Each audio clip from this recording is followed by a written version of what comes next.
बेचने वाला मिल गया है। कहाँ, कब मिलेगा? अगले महीने। ठीक है, कीमत कितनी? आप बोलो। 90,000।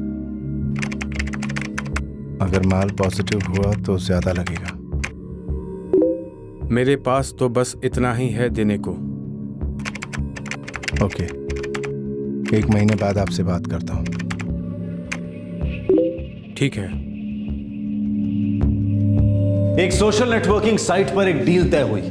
बिक्री का वक्त, बिक्री की कीमत, हर चीज पर बात हुई। बिक्री 1 महीने बाद होने वाली थी, लेकिन आखिर ये सौदा क्या था?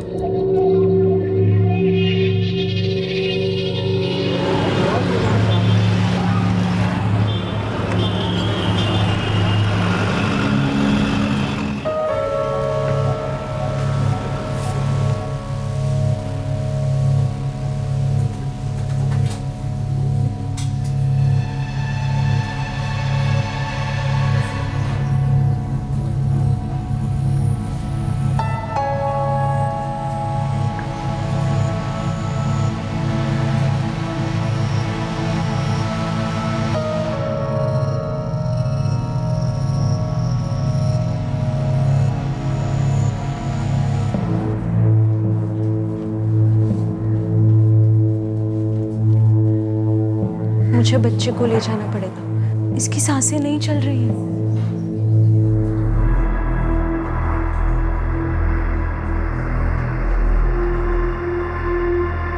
कहाँ गया मेरा मुन्ना? यही तो सो रहा था। कहाँ गया मेरा बच्चा? मुन्ना, मेरा बच्चा कहाँ गया? ये मेरा बच्चे को देखा क्या आपने? आपा वहाँ मेरा मुन्ना सोया था, आपने देखा क्या उसे? मैं तो सो रही थी, मुझे नहीं पता। मैंने किसी को भी आपके बच्चे को ले जाते हुए नहीं देखा। कहाँ गया मेरा मुन्ना? यही तो सो रहा था। क्या हुआ? वो मुन्ना नहीं है वहाँ पर। नहीं है मतलब? उसे तो वहाँ झूले पर होना चाहिए। कह रही हूँ आपसे, वो देखे हुए वो नहीं है यहाँ पर। आपके अब्बू कहाँ हैं? वो तो यहीं थे ना? हाँ, मेरी नींद लग गई थी, जब आँख खुली तब ना यहाँ पर मुन्ना था और ना ये अब्बू थे। कहीं वो तो आपके बच्चे को नहीं ले गए? मुझे कुछ नहीं पता। आप मेहरबानी करके मेरे बच्चे को ढूंढ लीजिए। अरे आप शांत हो जाइए, यहाँ बैठो। तुम यहाँ बैठो, मैं देख कर आती हूँ।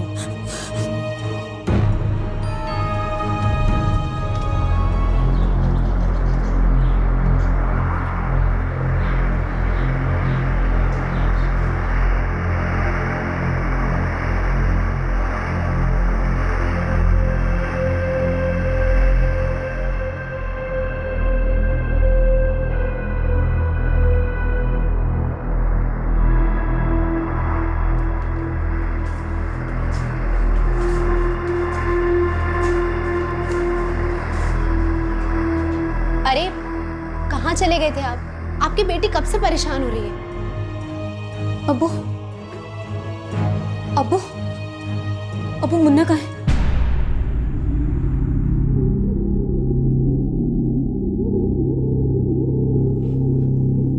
अब्बू अब्बू, कुछ बोलिए ना, कहाँ है मेरा बच्चा? बेटा यास्मीन, हमारा मुन्ना नहीं रहा। अब्बू, ये आप क्या कह रहे हैं?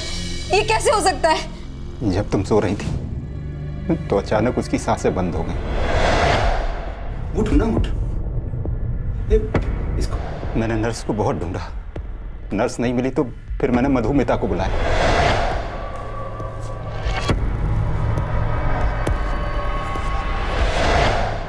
अब्बू, आपको मुझे जगाना चाहिए था। बेटा मैं खुद बहुत हैरान और परेशान था उस वक्त, दिमाग में आया ही नहीं।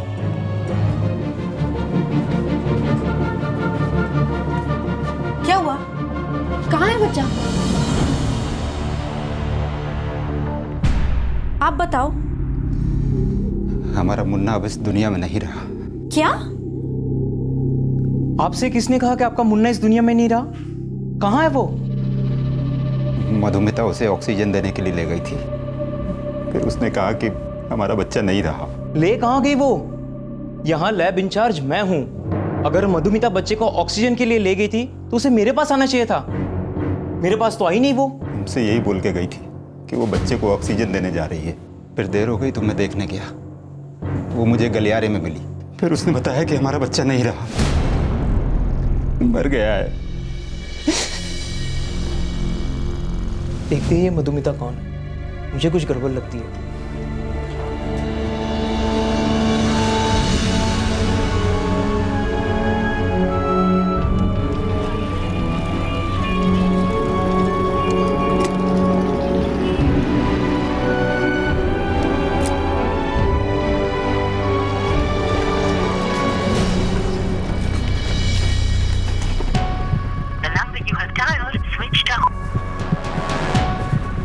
मधुमिता पूरे अस्पताल में कहीं नहीं मिल रही है। उसका फोन भी बंद आ रहा है। हमें मनदीप मैडम को बताना चाहिए। चलो बताते हैं।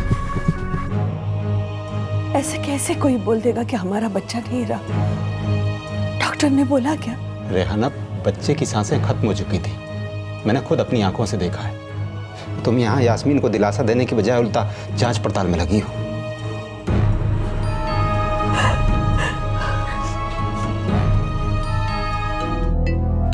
नर्स मधुमिता, ये हमारे क्लिनिक की नर्स तो नहीं है? जी नहीं मैडम, वो तो उसी फैमिली के साथ आई थी। दरअसल वो कोई नर्स नहीं आया है जो न्यूबॉर्न बच्चों और प्रेग्नेंट औरतों की मालिश करती है। ये तो बहुत ही गंभीर मामला है, हमें इस मामले से दूर रहना चाहिए, वरना इससे हमारी क्लिनिक की साख पर धब्बा लगेगा। और वैसे भी ये उनका आपस का मामला है, वो औरत उन्हीं के साथ आई थी और लगता है बच्चा भी वही ले गई हो। पर हमें इससे क्या, ये उनका आपस का मामला है, वो आपस में निपटे। चुप हो जा मेरी बच्ची, चुप हो जा। कैसे चुप हो जाओ मम्मी? कैसे चले जाने दो अपने बच्चे को? अगर मुन्ना को कोई भी दिक्कत थी तो अब्बू को मुझे जगाना चाहिए था।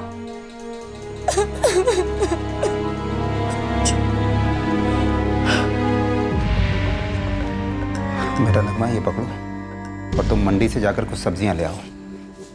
और शहनाज, तुम ठेला निकालो। आज मैं और तुम्हारी अम्मी काम पर नहीं आ पाएंगे, इसलिए सारा काम तुम दोनों को ही संभालना होगा। पर अब्बू कैसे जाऊं? यास्मीन आपा बहुत परेशान है यहाँ पर। बेटा, तुम उसकी फिक्र मत करो, उसे मैं संभाल लूंगा। तुम दोनों बस काम अच्छे से संभालना।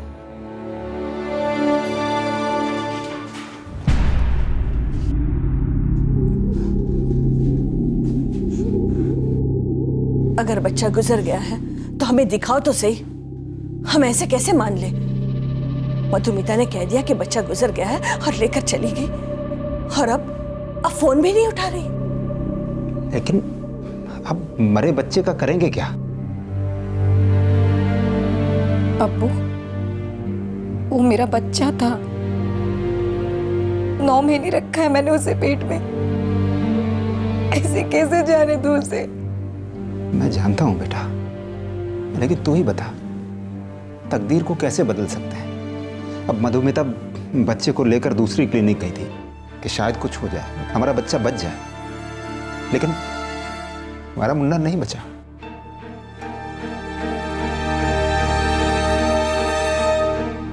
देखिए, साफ साफ बात यह है कि उस औरत को, क्या नाम है उसका, मधुमिता को आप ही लोग लेकर आए थे और वही बच्चे को लेकर चली गई और आपके शौहर को बोला कि बच्चा गुजर गया है।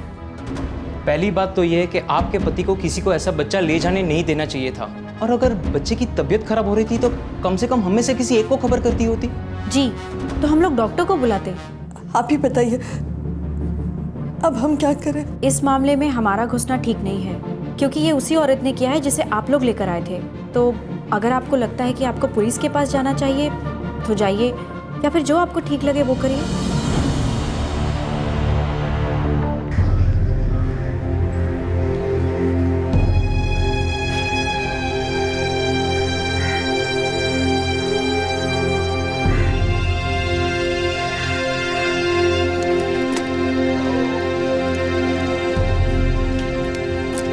एक किराए की निजी नर्स बच्चे को मरा घोषित कर देती है और बच्चा गायब हो जाता है। जो हुआ, बच्चे का नाना उसे मानने को तैयार था और साथ ही साथ परिवार को भी हालात से समझौता करने के लिए मजबूर कर रहा था। हर बात शक पैदा करने वाली थी। दाल में बहुत कुछ काला था, लेकिन फिर भी मामला आगे नहीं बढ़ा। मृत बच्चे को कभी भी उसकी मां को दिखाया तक नहीं गया। और मधुमिता नाम की वो औरत अब भी पहुंच के बाहर थी। एक अजीब घटना, लेकिन असल अजूबा तो अभी होना बाकी था।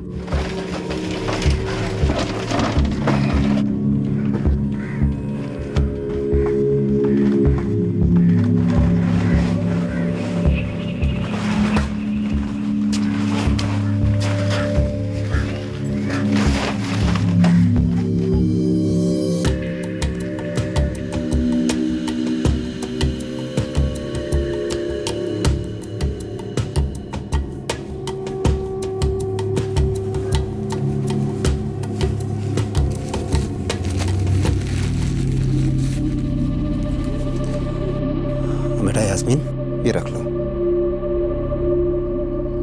तुम्हारे काम आएंगे। और अपना अच्छे से ख्याल रखना। ये तुम रखो घर के खर्च के लिए।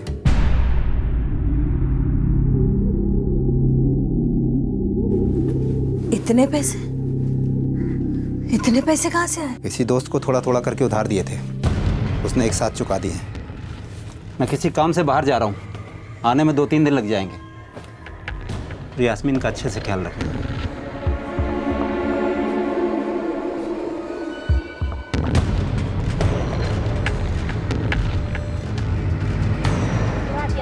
ताजे ताजे टमाटर ले लो, भिंडी ले लो, ताजे ताजे प्याज ले लो, ताजी ताजी भाजियां ले लो, ताजी ताजी प्याज ले लो।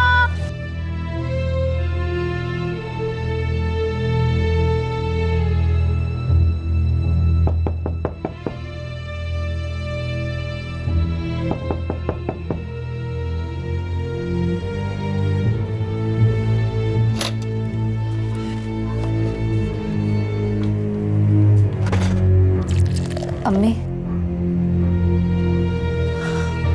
बोल बेटा। एक बात कहनी थी। अम्मी, मुझे लगता है कि अब्बू झूठ बोल रहे हैं।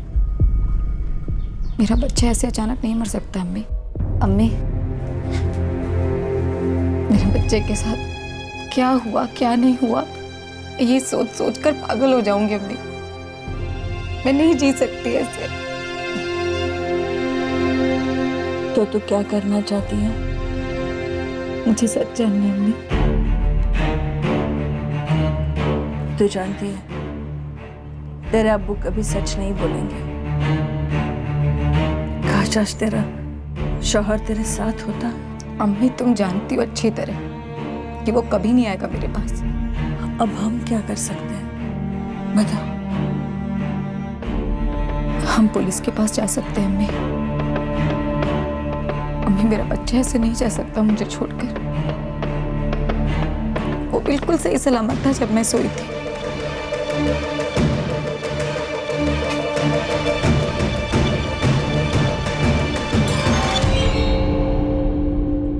आपके अब्बू कहाँ हैं? साहब, उन्होंने बताया नहीं कि वो कहाँ जा रहे हैं। और साहब, वो दोस्त को पैसा उधार देने की बात जो कह रहे हैं ना, वो झूठ लगती है हमें।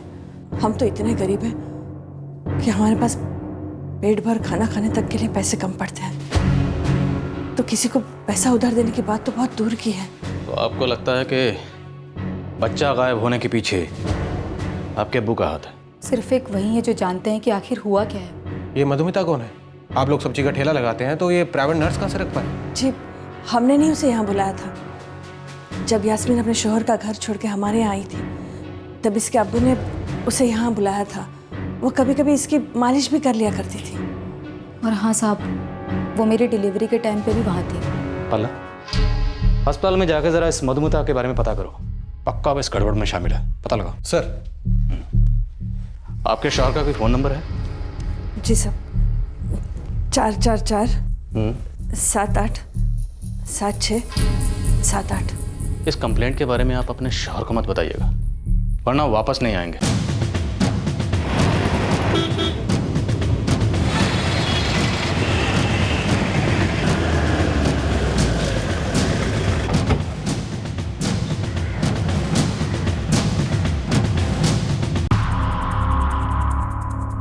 सर, मुझे भी लगता है कि लड़की के अब्बू झूठ बोल रहे हैं, क्योंकि सर क्लिनिक में बच्चे की मौत के बारे में किसी को पता नहीं चला, जबकि बच्चा एकदम नॉर्मल था, उसमें कोई कॉम्प्लिकेशन नहीं था। और अगर बच्चे की तबीयत बिगड़ी तो वो हमें बुला सकते थे, लेकिन उन्होंने उस औरत को बुलाया, मधुमिता को।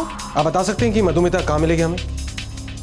नहीं सर, मैं तो उसे जानती भी नहीं। सर वो औरत मधुमिता मेरे पास बच्चा लाई ही नहीं। नॉर्मल केस में क्या होता है सर, अगर ऐसा कुछ होता है तो बच्चे की सारी इन्फॉर्मेशन मेरे पास रहती है, क्योंकि बच्चे की दवाई वगैरह सब यहीं से डिस्पैच होती है। सर मुझे पक्का लग रहा है ये मधुमिता और यास्मीन के अब्बू, इन दोनों की कोई सांठगांठ है। इस मधुमिता का आगे पीछे का कुछ पता है? कहाँ की है ये? नहीं सर, वो उस फैमिली के साथ ही आई थी। मैंने कंप्लेन इसलिए नहीं की क्योंकि मुझे लगा ये उनका अंदरूनी मामला है, और वैसे भी यास्मीन के अब्बू ने सब कुछ अपनी फैमिली को बताया था, हमें कुछ नहीं बताया। फिर भी बच्चा तो आपके क्लिनिक में पैदा हुआ था ना? जी हाँ, पैदा हुआ था, लेकिन अगर कोई फैमिली मेंबर बच्चे को लेकर गायब हो जाए और कहे कि बच्चा मर चुका है तो हम क्या कर सकते हैं? देखिए इंस्पेक्टर साहब, हम अपने क्लिनिक को किसी पुलिस केस में नहीं घसीटना चाहेंगे। इस बात से तो हम खुद शॉक थे। और ये जो मधुमिता? पहले मुझे लगा कि वो शायद उनकी कोई रिश्तेदार है, लेकिन बाद में पता चला कि वो उनकी प्राइवेट नर्स थी। सर इस औरत मधुमिता के बारे में कोई भी कुछ भी नहीं जानता, लेकिन जरूर यास्मीन के अब्बू सलीम का उससे कुछ नाता है।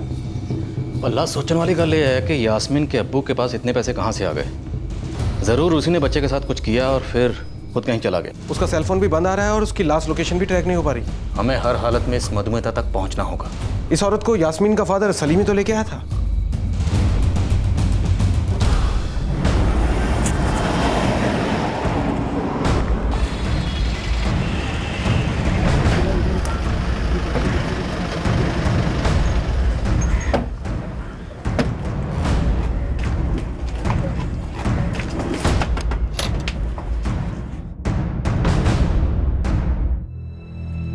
जी, मेरी बेटी सहारनपुर से अपने शौहर के यहाँ से 7 महीने पहले आई थी, तब ये 2 महीने पेट से थी।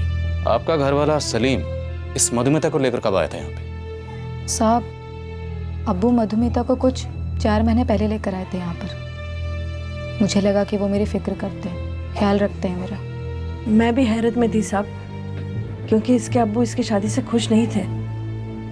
जब ये अपने शौहर का घर छोड़कर आई थी तब वो बहुत परेशान हो गए थे। वापस आ गई मतलब? अब क्या हुआ? पहले हमारी मर्जी के बगैर उस लौंडे से जाके शादी कर ली, अब मुंह उठा के फिर से चली आई। तो फिर मैं क्या करती अब्बू? वो मुझे मारता था, उसकी माँ भी मुझे मारती पीटती थी, और जब मन भर गया तो कहता है कि मुझे तेरी जरूरत नहीं है। 2 महीने पेट से हुआ अब्बू, कहाँ जाती मैं? मतलब अब मुझे झेलना होगा तेरा सारा बोझ? अरे इधर क्या कम लोग हैं पेट भरने के लिए जो तू चली आई मुंह उठा के, वो भी पेट से? कुछ दिन के बाद एक और चला आएगा। आजिज़ आ गया हूं मैं तुम सबसे।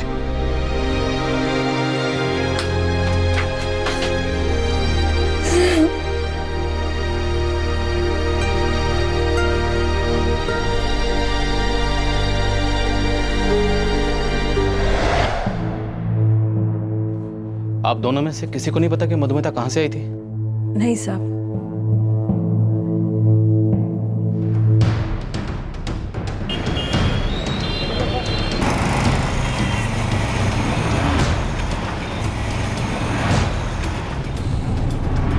सर सलीम अपना ठेला चौक पे लगाता है। अभी उसकी 2 बेटियां हैं, नगमा और शनाज, वो संभालती हैं ठेला। बच्चा सलीम ने गायब किया है, पक्की बात है। बस रब से दुआ करो कि बच्चा किसी तांत्रिक वांत्रिक के हाथ ना लगे। सलीम के पास पहले से ही पालने को कई पेट थे, और अब ऊपर से उसकी गर्भवती बेटी अपने पति का घर छोड़कर उसके पास आ गई थी। सलीम बेहद परेशान हो गया था। उसके खर्चों में एक और बढ़ोतरी तो हो ही चुकी थी, लेकिन बहुत जल्द वो 1 से 2 हो जाने वाले थे, और सलीम पर खर्चों का बोझ और बढ़ने वाला था। क्या सलीम आने वाली मुसीबत से छुटकारा पाने का रास्ता सोचने लगा था? सब्जी ले लो, सब्जी, ताजे ताजे टमाटर, सब्जी टमाटर ले लो, ताजे ताजे टमाटर ले लो, प्याज ले लो।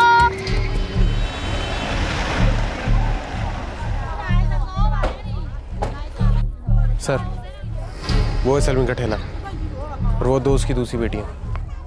इन कुड़ियों को तो रहने दे, ये जो सामने सफेद कुर्ते में बंदा खड़ा है, इससे पूछते हैं। साहब, वो सलीम तो बेवड़ा है, उसका जिगरी दोस्त मुस्तकिम है, उसको मालूम होगा कि मधुमिता को कहाँ से लाया। ये मुस्तकिम कहाँ मिलेगा? साहब वो तो टोकरी में सब्जी बेचता है, घूमता है दिन भर। वो आपको रात को मिलेगा इसी बस्ती के देसी ठर्रे के अड्डे पे। तुम जानते हो मुस्लिम को? जी साहब। तो रात को चल हमारे साथ। जी साहब।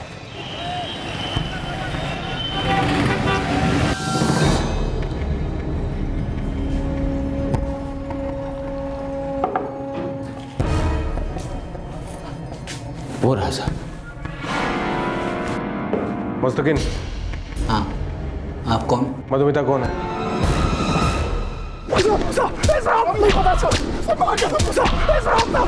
बोल रहा हूँ ना साहब, बोला ना, बताता हूँ। चेती बोल, बक जल्दी। मधुमिता कौन और कहाँ रहती है? दुर्गा नगर बस्ती में। उसे सलीम के पास कौन लाया था? मैं लाया साहब। अब तू ही बता, कैसे चला पाऊंगा मैं घर का खर्च?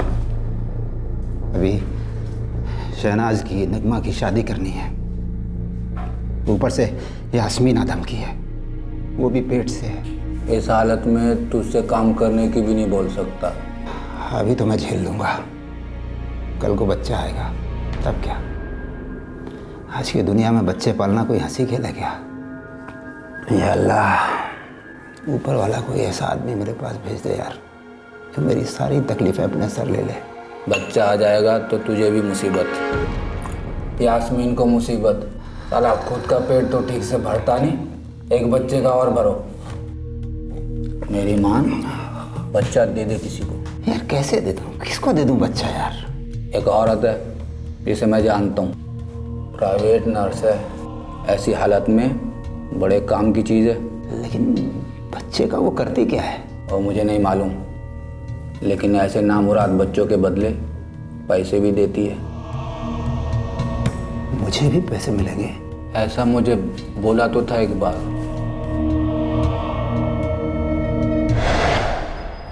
तो तू है वो बिचौलिया जिसने सलीम और मधुमिता को मिलवाया। क्या करती है मधुमिता बच्चों के साथ? मालूम नहीं साहब।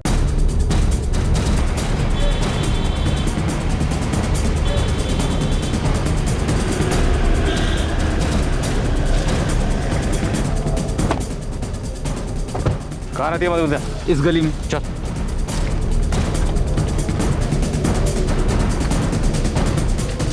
ये घर है साहब। समझो।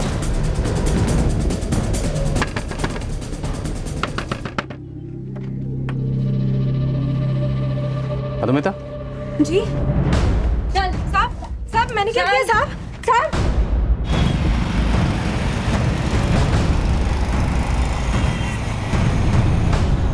मुझे कुछ नहीं मालूम साहब, बच्चा मर चुका था। कोई गल नहीं, थाने तो पहुंच तू एक बार, अपने आप सब मालूम हो जाएगा तुझे।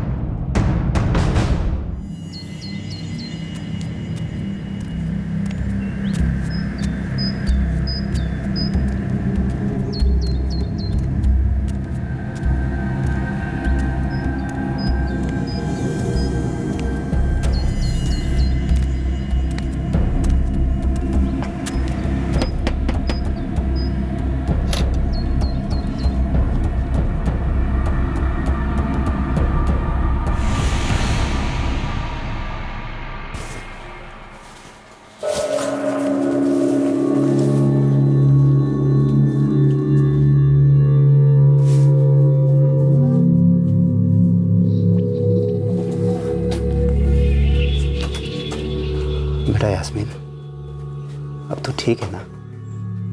जी अब्बू। नगमा, अपनी अम्मी को बोल एक प्याली चाय बना के देगी मुझे। जी अब्बू।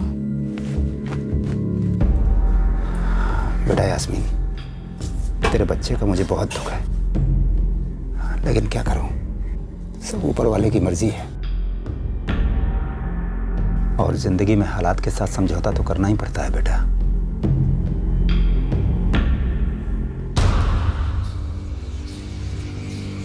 मधुमिता सच सच बोल, बच्चा कहाँ है?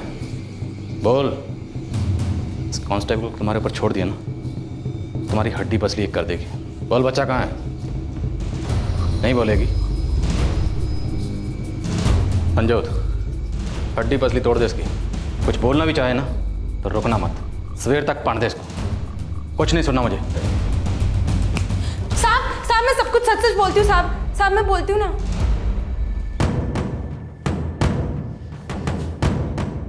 बोल, बच्चा कहाँ है? वो तो नहीं पता साहब। हाँ, सलीम मेरे पास आया था 7 महीने पहले। वो कह रहा था कि बच्चे से छुटकारा पाना चाहता है साहब। तो तुमने दिला दिया छुटकारा? नहीं साहब, मैंने तो सिर्फ बच्चे की बिक्री का इंतजाम किया था। किसको बेचा था बच्चा? साहब मैं बेचती नहीं हूँ, मैं तो बस सौंप देती हूँ। किसको सौंप देती हो? एक आदमी है, हंसराज सिंह। हंसराज? वही जो उस क्लिनिक में लैब में काम करता है? जी साहब।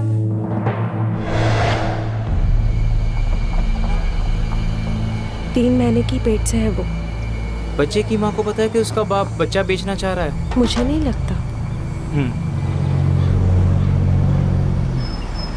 फिर तो हमें कुछ प्लानिंग करनी पड़ेगी। मेरे पास पार्टी भी तैयार है।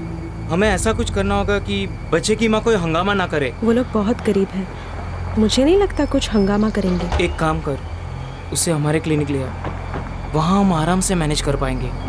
वैसे कितने पैसे मिल जाएंगे? वो मैं बता दूंगा। बेचने वाला मिल गया है।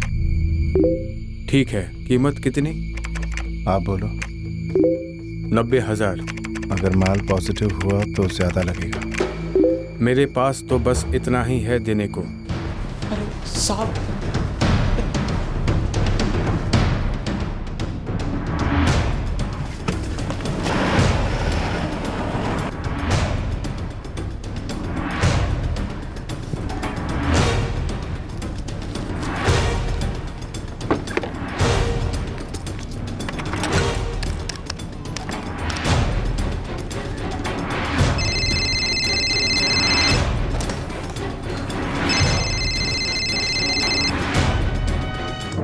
हेलो।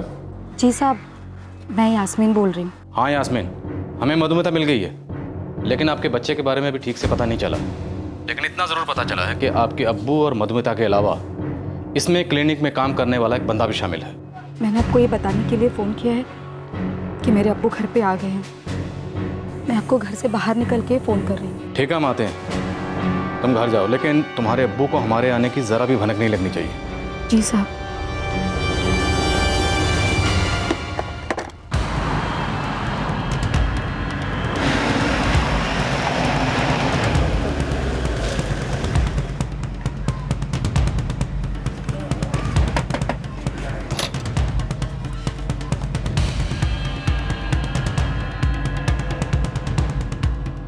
साहब क्या हुआ साहब? चल जेल के प्रोटेक्ट लाना। साहब इन लोगों ने कुछ गलत बताया आपको साहब? चल चल बंदे का पता बनाता हूं तुझे। चल लेके साहब आप मेरी बात तो सुनो साहब। साहब बात क्या हुई है साहब? साहब हुआ क्या है? अरे साहब बात तो बताइए। बात थाने चल, सब बताता हूं तुझे। आजा। साहब 1 मिनट मेरी बात तो सुनिए पूरी।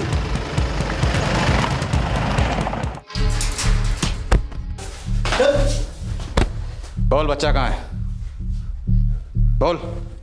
अगर हड्डी पसली सलामत रखनी है ना तो बोल बच्चा कहाँ है? बच्चा मैंने दिल्ली की पार्टी को बेच दिया। दिल्ली की कौन सी पार्टी? किसी दोस्त के जरिए फ्रेंड्स बुक में बात हुई। 90,000 में मैंने बच्चा बेच दिया। 40,000 मैंने सलीम को दिया और 20,000 मैंने मधुमिता को दिया। चल उठ, बता कौन है तेरा फ्रेंड? सेवा अपन कर जरा इनकी।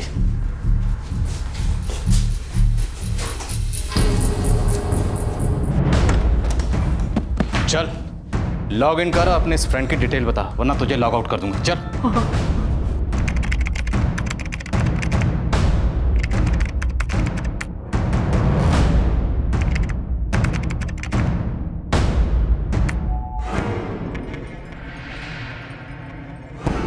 साहब ये है गौरव कालरा। कौन है ये? साहब मैं गौरव का 1.5 साल पहले दोस्त बना। उसने मुझसे कहा कि वो लोग बच्चा कंसीव नहीं कर पा रहे हैं, इसलिए वो बच्चा गोद लेना चाहते हैं। बच्चे को गोद लेने की प्रोसीजर बहुत ही लंबी है, तो उसने मुझसे कहा कि क्या तुम मेरी हेल्प कर सकते हो, क्योंकि मैं मैटरनिटी होम में काम करता हूँ। और तुमने कहा पुत्रवती भवा और बच्चे का इंतजाम करवा दिया। साहब वो मधुमिता ने मुझसे कहा कि यास्मीन का परिवार बच्चा नहीं चाहता है, क्योंकि वो लोग बहुत ही गरीब है। तो मैंने सोचा क्यों ना इस परिवार की मदद की जाए, उनकी सुनी गोद भी भर जाएगी और बच्चे को अच्छा भविष्य भी मिल जाएगा। बच्चा बेचने का काम करता है और बातें संत महात्मा जैसी करता है। 444578987 सर, ये रहा गौरव का नंबर। यही नंबर है? हाँ साहब, यही नंबर है। मैंने इसी नंबर पे उसे फ़ोन किया था और फिर हम मिले थे। गौरव, कल बच्चा मेरे हाथ में होगा। लड़का है या लड़की है? लड़का। पिक्चर भेजो मुझे। लेकिन बच्चे की कीमत होगी 1 लाख। हंसराज, मैंने पहले भी बोला है कि मैं 90 से ऊपर अफोर्ड नहीं कर सकता, समझा करो यार। ठीक है, लेकिन बच्चा तुम्हें यहाँ अमृतसर आके ले जाना होगा। ठीक है, पिक्चर भेजो मुझे, मैं परसों आता हूँ। गौरव कालरा, बिजनेसमैन, और बच्चे के दिए सिर्फ 90,000। हाँ हाँ साहब, बस इतना ही। सच सच बोल, कितने में बेचा? साहब मुझे नहीं पता, मैं कभी गौरव को मिलने दिल्ली नहीं गया था। वो खुद यहाँ आया था बच्चा लेने।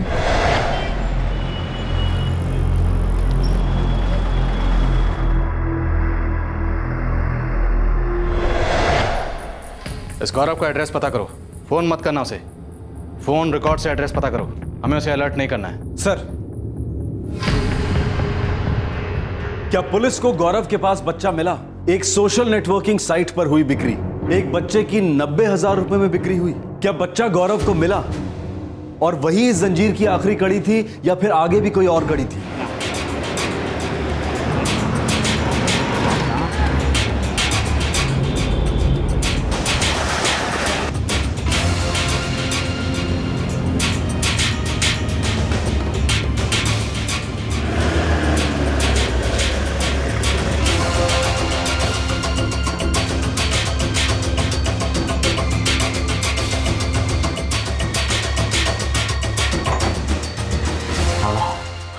फोन रिकॉर्ड में पता तो यही था, 12/134 जागीरपुरी।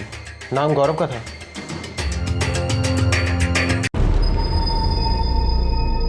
हाँ जी सर, गौरव कालरा अपनी वाइफ के साथ यहीं रहता है। आपने उनके पास कोई छोटा बच्चा देखा है? अभी 1 हफ्ते पहले उन्होंने एक बच्चा गोद लिया है।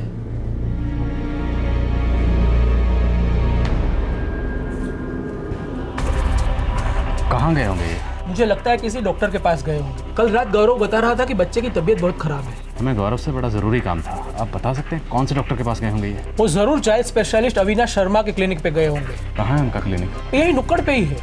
Thank you.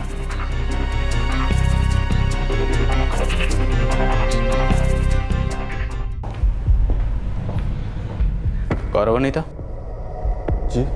Pi Sanjeev Mehra, Amritsar police station से। बोलिए सर। ये जो बच्चा आपके पास है चोरी का है, चुराया गया है। क्या है सर? पूरी कहानी मालूम है हमें। 90,000 में खरीदा तुमने इसे। हंसराज और मधुमिता नाम की जनानी ने इसे अमृतसर के मैटरनिटी होम से चुराया था। चलिए, बच्चा मुझे दीजिए। नहीं, ये मेरा बच्चा है, 1 हफ्ते से मेरे पास है। सर प्लीज मुझे इससे दूर मत कीजिए। ओ मैडम, जो आग चोरी का है बात समझ में नहीं आ रही आपको?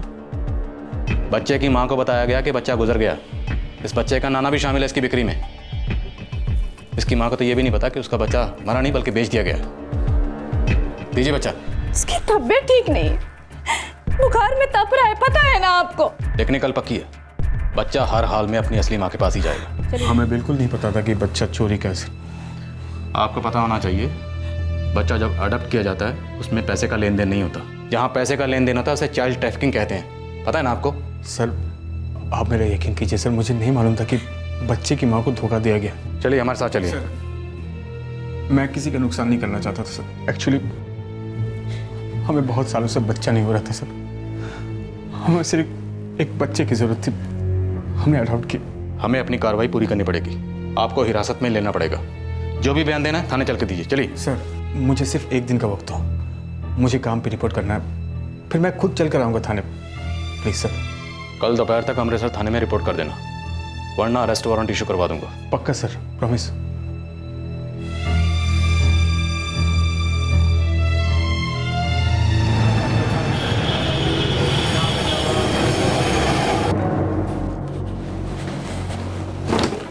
सर, उस गौरव का फोन बंद आ रहा है सर। फिर लोग कहते हैं कि पुलिस वाले किसी पर भरोसा नहीं करते। अब भरोसा करके गलती कर ली ना। उसका पड़ोसी दिनेश, जिसे हम कल शाम को मिले थे, उसका कहना है कि गौरव और उसकी पत्नी घर छोड़ के चले गए। उसे ट्रैक करो, उसकी कहानी पर शक है मुझे। सर वो एक मामूली सा बस ड्राइवर है। पहली बात तो ये कि 90,000 में बच्चा खरीदना उसके औकात से बाहर है, और दूसरा कि वो अपने स्टेटस में बिजनेसमैन लिखा है। कुछ ना कुछ गड़बड़ जरूर है। बच्चे को कुछ हुआ होगा, मतलब बच्चा बीमार हुआ होगा, और बच्चे को जहां पहुंचाना था उसे वहां पहुंचाने में देर हुई होगी और कड़ी टूट गई। ओए खड़ा खड़ा खड़ा खड़ा हो। और कौन कौन शामिल है इसमें? कौन कौन है इस गिरोह में? कोई गिरोह नहीं है साहब, मेरी गौरव से दोस्ती फ्रेंड्स बुक में हुई थी। चांस की बात है, उसे बच्चा चाहिए था। हाँ। सच बोल, बोल आगे। सच कहता हूँ साहब, मैं गौरव को ज्यादा नहीं जानता। मेरी सिर्फ उससे एक ही बार मुलाकात हुई थी साहब। उसने मुझसे कहा कि उसे अपने लिए एक बच्चा चाहिए। अब वो आगे क्या करने वाला था ये मुझे नहीं मालूम है। ये ऐसे नहीं मानेगा, इसे थाने की दवाई पिलाओ। साहब साहब साहब, एक मिनट, मुझे एक बात कहनी है साहब। बोलो। मैं सच कहता हूँ, मेरा किसी गिरोह से कोई लेना देना नहीं है। मैं तो सब्जी का ठेला लगाने वाला एक गरीब आदमी हूँ साहब। मैं तो बच्चे को ठीक से खिला भी नहीं सकता था, इसलिए सोचा कि किसी को दे दूँ तो शायद उसकी आने वाली ज़िंदगी बेहतर हो जाए। सब सिर्फ 40,000 रुपये मिले। आप चाहे तो वो भी रख लो, लेकिन मुझे इस मुसीबत से बचा लो साहब। शर्म करो सलीम मियां, पहले अपने नाते को बेचा, अब मुझे खरीदना चाहते हो? साहब मेरी क्या औकात है जो खरीदूं और बेचूं? गरीब आदमी की किस्मत ही फूटी होती है साहब। मजबूरी का मारा इंसान जो ना करे सो कम है।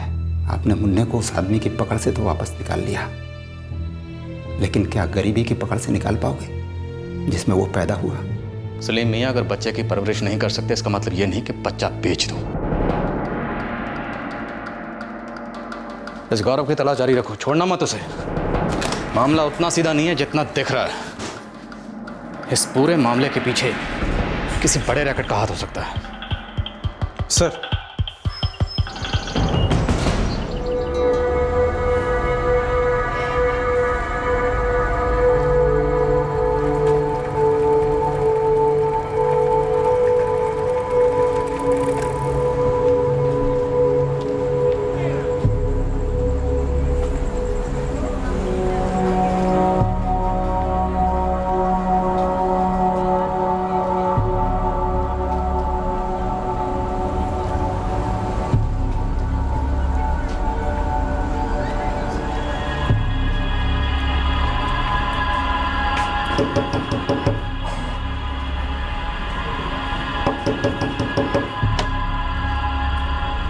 मैं हरीश राजपूत, कारपेंटर।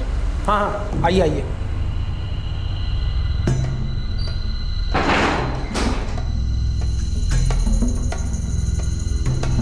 बताइए कौन कौन सा सामान बनवाना है आपको? सब सोफ़ा, कुर्सियाँ, अलमारी, डाइनिंग टेबल, सब कुछ। ठीक है। अच्छा, कौन सा सामान किधर रखेंगे ये बता दो पहले से, तो मैं नाप ले लेता हूँ उस हिसाब से। एक मिनट।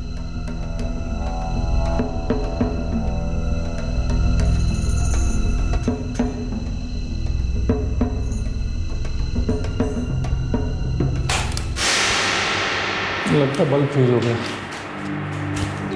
एक जाल बिछाया गया। हरीश राजपूत को पहले काम के बहाने से बुलाया गया, फिर रोशनी गुल हुई और अंधेरे में शायद एक जुर्म को अंजाम दिया गया। हरीश ने उस दरवाजे को खटखटाया तो सही, लेकिन जो अंदर जाने के बाद उसके साथ होने वाला था, बदकिस्मती से वो उसकी दस्तक सुन नहीं पाया। रात को खाना खाने के बाद करीबन 9:15 के आसपास वो घर से निकले। जब वो घर पे वापस नहीं आए तो कोई 11:30 के बाद से मैंने लगातार कई बार उनको फोन किया। इसी बीच रेखा ने मुझे बुलाया हरीश को ढूंढने के लिए।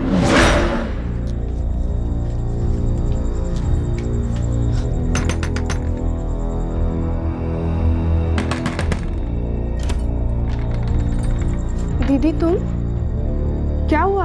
आशा, हरीश बाहर गए थे, बहुत देर हो गई लेकिन वापस नहीं आए। पता नहीं कहाँ रह गए, फोन भी नहीं उठा रहे।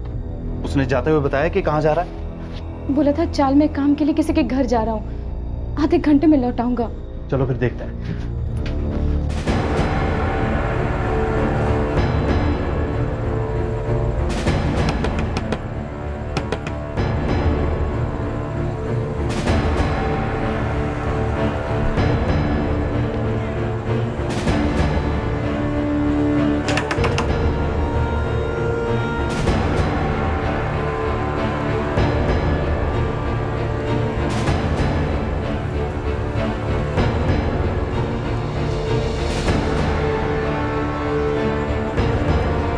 आप पीछे की तरफ देखिए ना, मैं यहाँ देखता हूँ।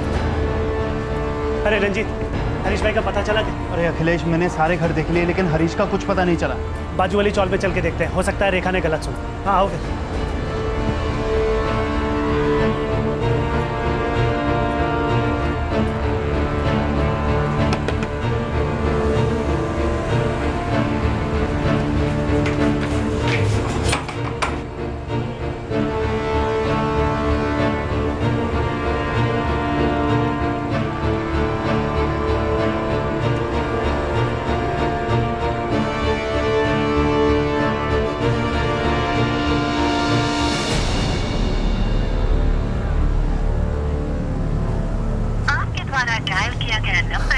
अरे हरीश का फोन तो अभी भी बंद आ रहा है। रेखा, वो किसके घर गए थे?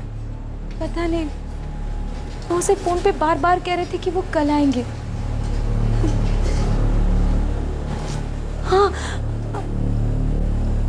उसका नंबर लिख के रखा है उन्होंने।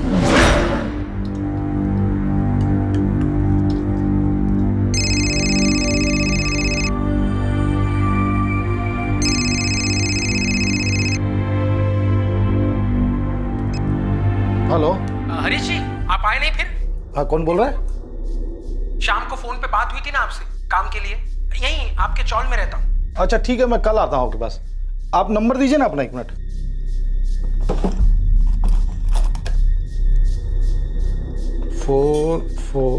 फोर 5 6 7। ठीक है, फोन करके आता हूँ जी मैं कल। शाम से फोन कर करके परेशान कर रखा है इस आदमी ने यार। घर का काम कराना कोई। देख लो ना जाके, ऐसा ना हो कि अच्छा काम हाथ से निकल जाए। अरे नहीं रेखा, अभी थक गया हूँ मैं बहुत, कल जाऊंगा अब। जैसे हमने रात का खाना खत्म किया वैसे फिर से उसका फोन आ गया।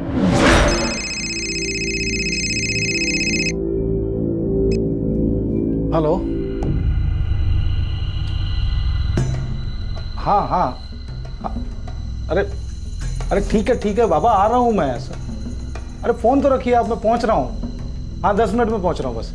ओके जी। परेशान कर दिया इसने। रेखा, मैं जाता हूँ, आधे घंटे में आऊँगा, पास में काम है।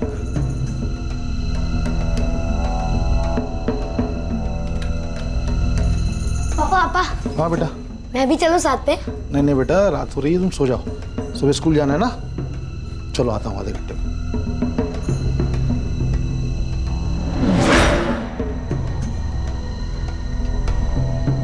अरे उस नंबर पे कॉल करके देखते हैं ना, जो हरीश भाई ने अखबार पे लिखा था। 7878। The number you have called is currently switched off. Phone तो ऑफ आ रहा है। मैंने भी ये नंबर लगा कर देखा था, तभी भी ये नंबर बंद था। मुझे तो कुछ गड़बड़ लग रहा है। तो चलो पुलिस के पास चलते हैं। सब मेरी बीवी आशा रेखा की छोटी बहन है, और ये अखिलेश, ये हमारे पड़ोसी हैं। रेखा जी, आपके पति हरीश राजपूत पेशे से कारपेंटर है ना? जी, वो ठेका लेकर काम कराते हैं। उनका एक पार्टनर भी है, विनोद कोलते।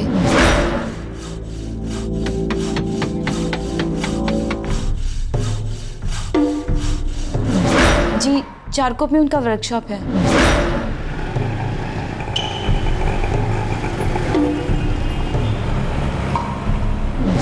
ये पार्टनर विनोद कोलते हैं, उसका नंबर बोलिए। जी, हाँ, मालवनी में रहता है वो।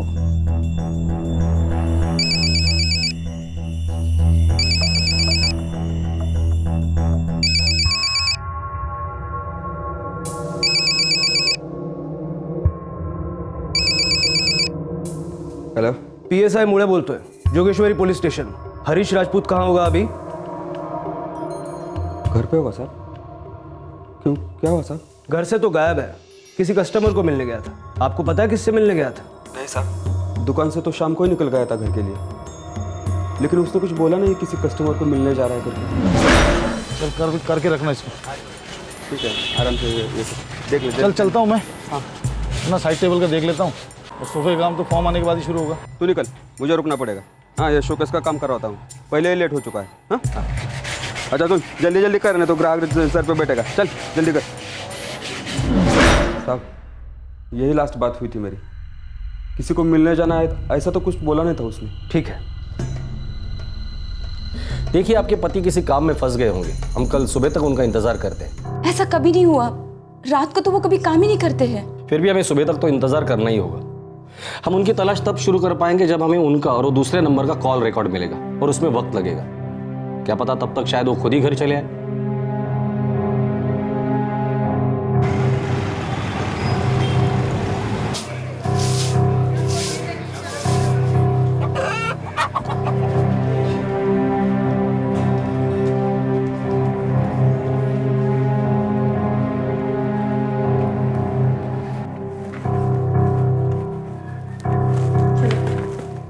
पापा अभी तक नहीं आए मम्मी? हाँ बेटा, पता नहीं क्या हुआ, कहाँ फंस गए। चलो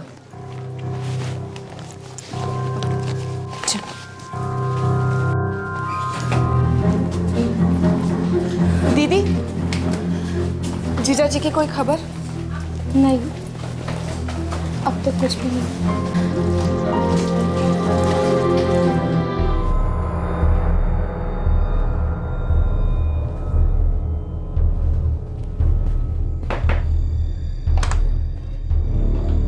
अखिलेश, कुछ पता चला? अभी हरीश भाई के यहाँ गया था तो घर तो बंद है। रेखा और आशा कुणाल और विशाल को बस स्टैंड छोड़ने गई, पर अभी तक कुछ नहीं पता चला है। पता नहीं हरीश भाई भी ऐसे कहाँ चले गए यार। सर, अभी अभी हरीश की पत्नी का फोन आया था, वो अब तक घर नहीं पहुंचा। और सर हाँ, फोन रिकॉर्ड्स आ गए। हरीश के फोन का लास्ट लोकेशन चौली दिखा रहा है। और वो दूसरा नंबर जिससे हरीश को फोन आया था, ये रहा सर, 44467878। सर ये नंबर ठीक 2 दिन पहले 9 अक्टूबर को एक्टिवेट करवाया गया था। सिर्फ 2 दिन पहले? कुछ तो गड़बड़ है। और सर इस नंबर से सिर्फ 2 नंबरों पर बातचीत हुई है। जाहिर सी बात है, एक नंबर तो हरीश राजपूत का होगा और दूसरा नंबर ये रहा सर, 4447493799, किसी महेंद्र कुमार का है। और ये नंबर 4445678878, जिस नंबर से हरीश को आखिरी बार कॉल गया था, ये सिम किसके नाम पर है? दिनेश शर्मा करके कोई है सर, प्रीपेड सिम है। बाकी डिटेल्स जल्दी मिल जाएंगी। इस महेंद्र कुमार को देख लो जरा, उसे इस दिनेश शर्मा के बारे में जरूर पता होगा। फोन कॉल, फोन करने वाला और फोन के लिए इस्तेमाल किया गया फोन नंबर, ये सभी एक साजिश का हिस्सा लग रहे थे। हरीश राजपूत के अलावा सिर्फ एक महेंद्र कुमार ही था जिससे उस नंबर से बातचीत की गई थी। अब लग रहा था कि वही एक सिरा है जिसके जरिए हरीश राजपूत कहां है और आखिर उसके साथ क्या हुआ है, यह पता चल सकता है।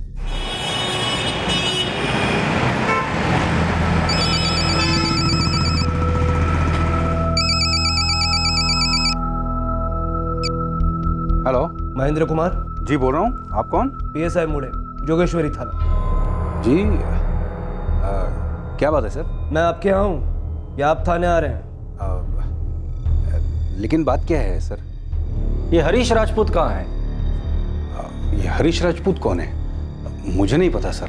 हरीश राजपूत कल रात दिनेश शर्मा से मिलने गया था और फिर लौटा ही नहीं। हाँ, ये दिनेश शर्मा को तो मैं एक बार मिला हूँ, वो किराएदार है मेरा। आज वो एग्रीमेंट पेपर बनाने के लिए डॉक्यूमेंट लेके मेरे पास आने वाला है। और ये दिनेश शर्मा कौन है? उसने 2 दिन पहले 10 तारीख को मुझे फ़ोन किया था, बोल रहा था आपका घर मुझे किराए पे चाहिए। कहाँ है आपका घर? भवानी नगर चौक, जोगेश्वरी।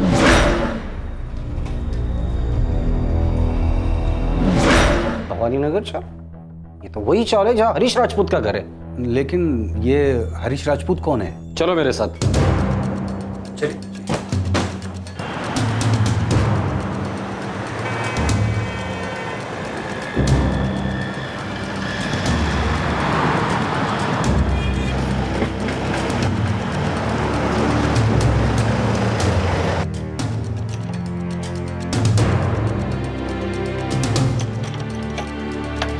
वैसे एक चाबी मैंने उनको भी दी है, आइए।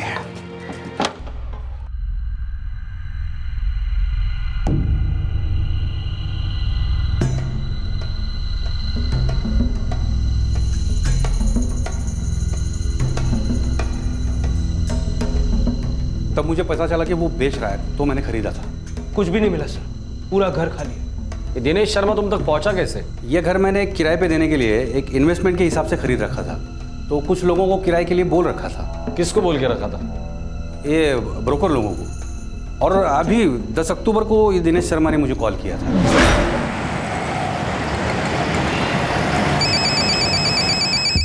अरे बल्लू, जरा फोन देख तो।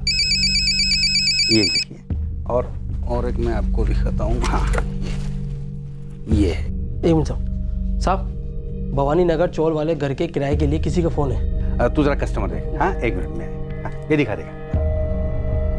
हेलो महेंद्र भाई। हाँ, बोल रहा हूँ। आप कौन? दिनेश शर्मा बोल रहा हूँ। मुझे आपके भवानी नगर के चौल वाला घर रेंट पे चाहिए।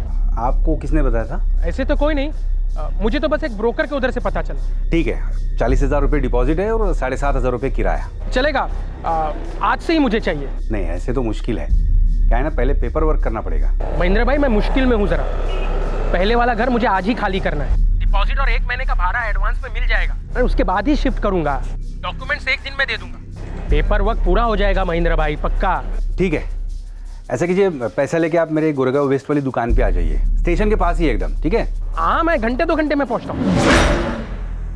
दिनेश किसी एक और के साथ आया था। अब कौन था वो तो पता नहीं। बराबर है। तो महेंद्र भाई, चाबी?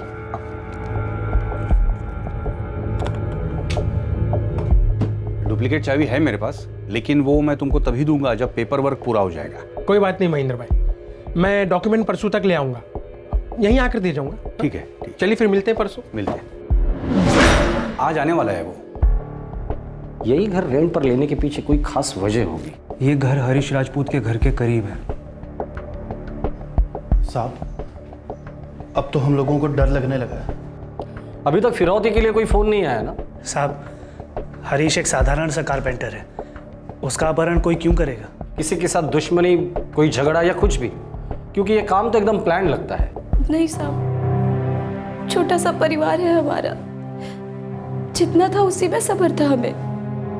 और मेरे पति तो हमेशा काम से काम ही रखते हैं।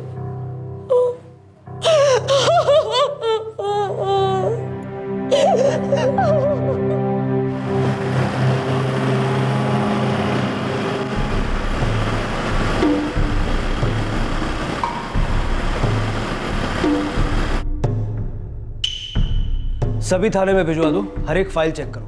Yes sir.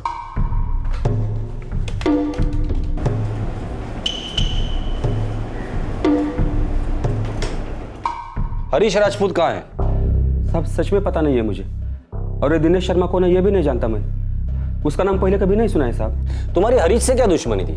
कभी झगड़ा हुआ था क्या उसके साथ? नहीं साहब, ऐसा कुछ नहीं है। हरीश और मैं पार्टनर है, हम लोगों का धंधा भी ठीक चल रहा है, तो दुश्मनी का सवाल ही नहीं है। हम लोग एक फैमिली जैसे हैं साहब। फैमिली में तो प्रॉब्लम खड़ा होता है ना। कहाँ है वो? क्या किया उसके साथ? किडनैप किया? मार डाला? अरे बोल ना, बोल। साहब क्या बोल रहे हो साहब? सच कह रहा हूँ साहब, मैं ऐसा सपने में भी नहीं सोच सकता। मेरा यकीन करो साहब।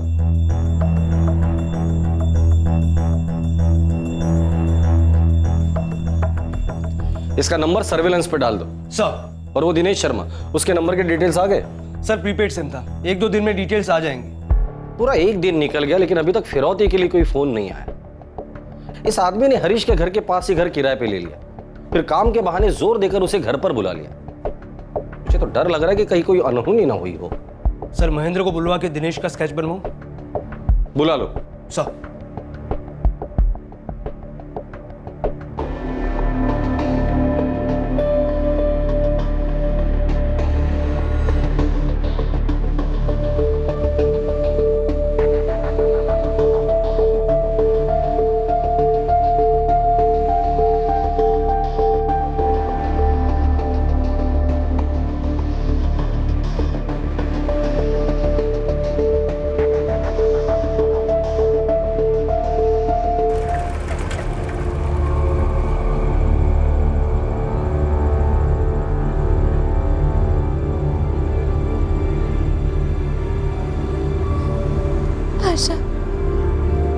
आखिर कहाँ चले गए वो?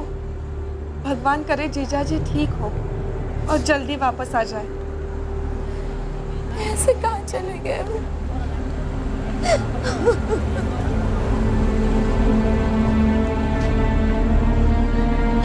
उस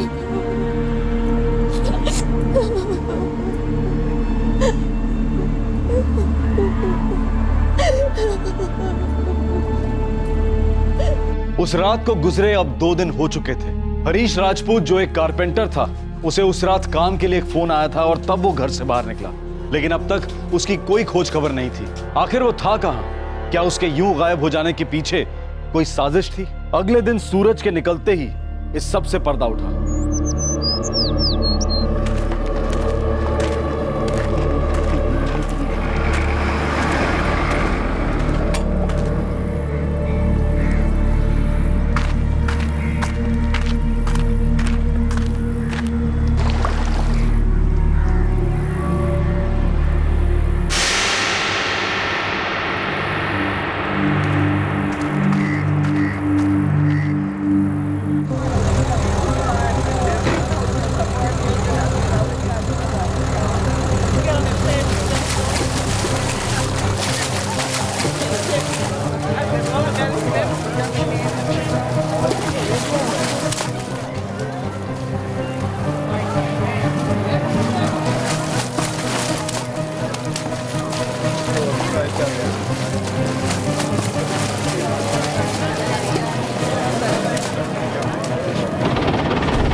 गोरेगांव पुलिस को नाले के पास एक लाश मिली है। बॉडी का हुलिया हरीश राजपूत से मेल खाता है। अभी कहां है बॉडी? हॉस्पिटल में। चलो।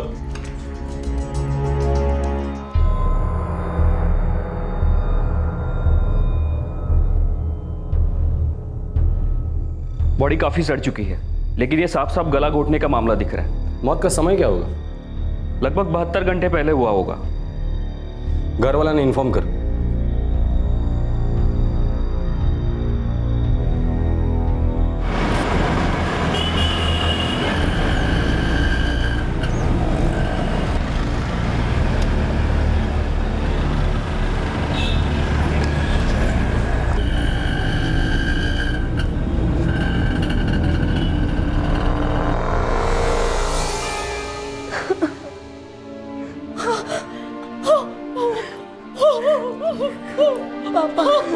पापा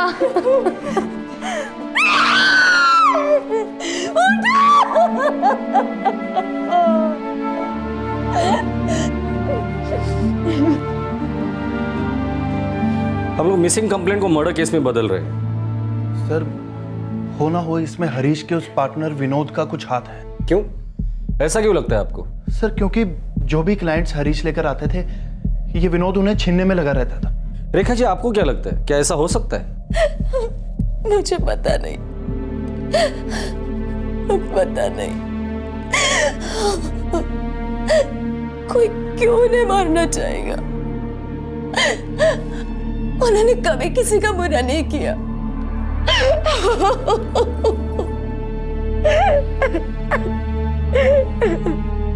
साहब, अब क्या बोलूं साहब? मैंने आपको पहले ही बोला था कि हम लोगों के बीच में कोई दुश्मनी नहीं थी। पिछले 3 साल से हम लोग पार्टनर थे। लेकिन हरीश तो अब रहा नहीं, मतलब उसके सारे क्लाइंट्स अब तुम्हें मिल जाएंगे। साहब, मुझे क्लाइंट्स की कमी नहीं है। भगवान का दिया बहुत काम है मेरे पास। हम लोग पार्टनर ही इसीलिए बने थे कि काम का बोझ बांट सके। वो मेरा अच्छा दोस्त था साहब, मैंने ऐसा बिल्कुल नहीं किया। तो फिर तुम्हारे हिसाब से ये सब कौन कर सकता है?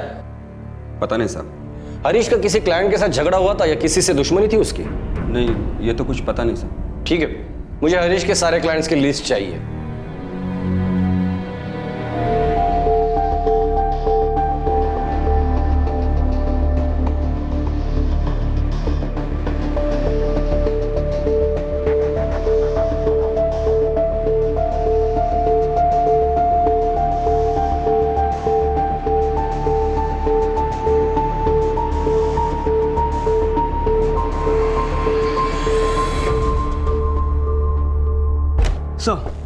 स्केच साफ नहीं है।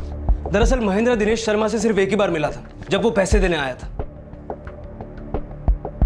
चलो, कुछ तो हाथ लग गया जिससे तलाश शुरू की जा सकती है। ये स्केच उन ब्रोकर्स को दिखाना जिससे महेंद्र ने बात की थी। इस दिनेश शर्मा को महेंद्र के घर की इंफॉर्मेशन उन्हीं में से किसी ने दी होगी सर। और हाँ, वो सिम कार्ड के पेपर्स का क्या हुआ जिसका इस्तेमाल वो दिनेश कर रहा था? सर कल तक हमारे हाथ में होने चाहिए। वो सेलफोन कंपनी जरा देर लगा रही। सबके कॉल रिकॉर्ड के डिटेल्स निकाल। रणजीत परमार, आशा परमार, उसका पड़ोसी अखिलेश, यहाँ तक कि हरीश की बीवी रेखा की भी। आपको क्या किसी अंदरूनी के शामिल होने पे भी शक है? ये पार्टनर वाला एंगल थोड़ा कच्चा लगता है। कोई तो वजह होगी। इस दिनेश शर्मा का कोई प्राइवेट मोटिव नहीं है तो किसी ना किसी का तो फायदा जरूर होगा इसमें।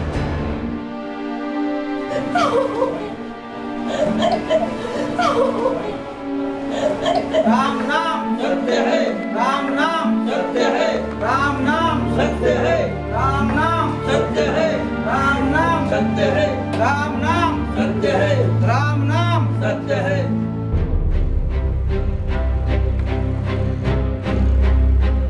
नहीं साहब, मेरी तो महेंद्र भाई के चौल वाले घर को लेकर किसी से कोई भी बात नहीं हुई।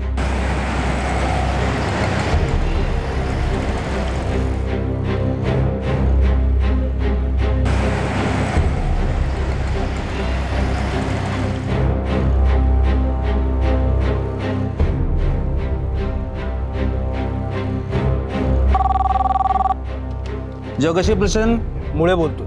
हो साहब, नमस्कार। उत्तम, एक काम करो, हर एक थाने में फैक्स करवाओ, सारे कॉन्ट्रैक्ट किलर्स और हिस्ट्री शीटर्स के रिकॉर्ड निकलवाओ।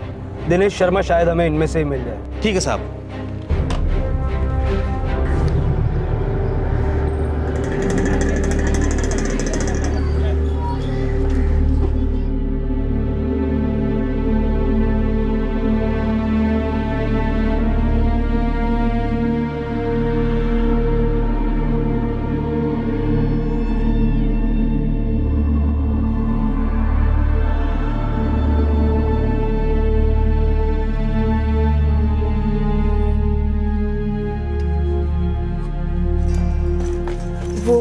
पुलिस से कुछ पता चला? नहीं, अभी तक तो कुछ नहीं।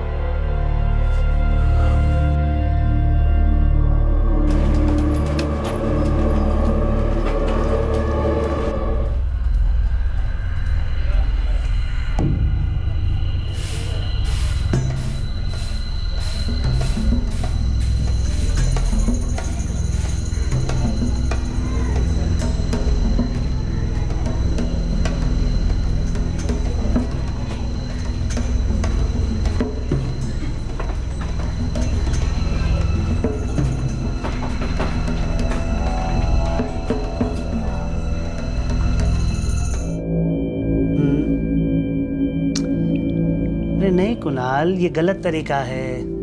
देखो, कल क्या बताया था कि जब ये नहीं जाता है नंबर तो यहाँ पर लगाते हैं डेसिमल और ये आता है जीरो कैरी। ठीक है, कल बताया था ना तुम्हें, तुम फिर भूल गए।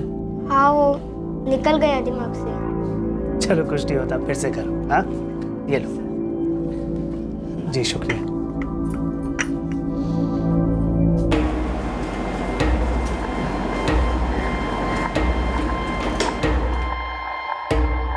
रंजीत परमार एक फैक्ट्री में काम करता है। रंजीत से किसी बात पे झगड़ा हो, ऐसी तो कोई बात दिखाई नहीं देती साहब। ये दो औरतें रेखा और आशा दोनों बहनें ही हैं ना? हाँ साहब, दोनों बहनें हैं, पर उन पे भी शक जाए ऐसी कोई बात नहीं साहब। और ये हरीश और रेखा, इन दोनों के बीच कोई झगड़ा लफड़ा? अरे नहीं साहब, ऐसा कुछ होता तो कान को हवा लगती। और वैसे भी चाल वाले कुछ बोलते नहीं उनके बारे में। और वो उनका पड़ोसी अखिलेश, उसका क्या? पढ़ा लिखा आदमी है वो। बोले तो चाल के बच्चा लोग को ट्यूशन व्यूशन देता है साहब, और किसी फाइनेंस कंपनी में एजेंट है वो। उसकी कोई बात या उस पर कोई शक? मेरे को तो नहीं लगता साहब। शादीशुदा आदमी है, वाइफ एमपी में उसके होम टाउन में रहती है और माँ बाप को बराबर पैसा भी भेजता है। तो फिर किसने और क्यों मरवाया हरीश को? कोई तो वजह होगी। और ये दिनेश शर्मा कौन है और इस वक्त कहाँ है वो? सर, दिनेश शर्मा का कोई क्रिमिनल बैकग्राउंड नहीं है, सारे थाने चेक करवाए। तो इसे क्या बाहर से बुलाया था? अरे नहीं साहब, मेरा मतलब मेरे को नहीं लगता साहब। हरीश राजपूत कोई बड़ा आदमी थोड़े ना साहब कि उसके वास्ते बाहर गांव से किसी को सुपारी दे के बुलाया जाए। फिर आखिर ये मर्डर हुआ क्यों? उससे कोई ना कोई तो सिरा जरूर छूट रहा है। Excuse me sir. Hello sir, 444567878 एक प्रीपेड नंबर था। पता है, और ये भी पता है कि दिनेश शर्मा के नाम से लिया गया था। मुझे एक्टिवेशन के टाइम दी गई डिटेल्स चाहिए। सर हमारे तक अब तक पेपर पहुंचे नहीं है। एक्चुअली सर वेरिफिकेशन से पहले ही शायद नंबर एक्टिवेट कर दिया है। ये सिम कार्ड कहाँ से खरीदा गया था? Just a minute sir, Goregaon में रजनी मोबाइल सर्विसेज से नंबर लिया गया था। पेपर भी उन्हीं के पास है। Thank you sir. Dinesh Sharma ने जहां से सिम कार्ड खरीदा उस दुकान का पता चल गया है। गुड, चलो देखते हैं।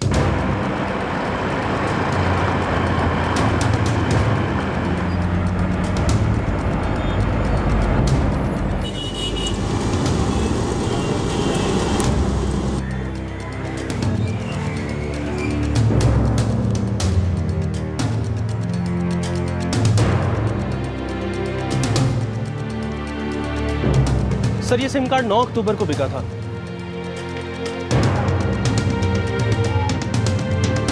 ये प्लान तो हरीश राजपूत के घर के पास ही रचा जा रहा था। हम लोग फालतू में बाहर उलझे हुए थे।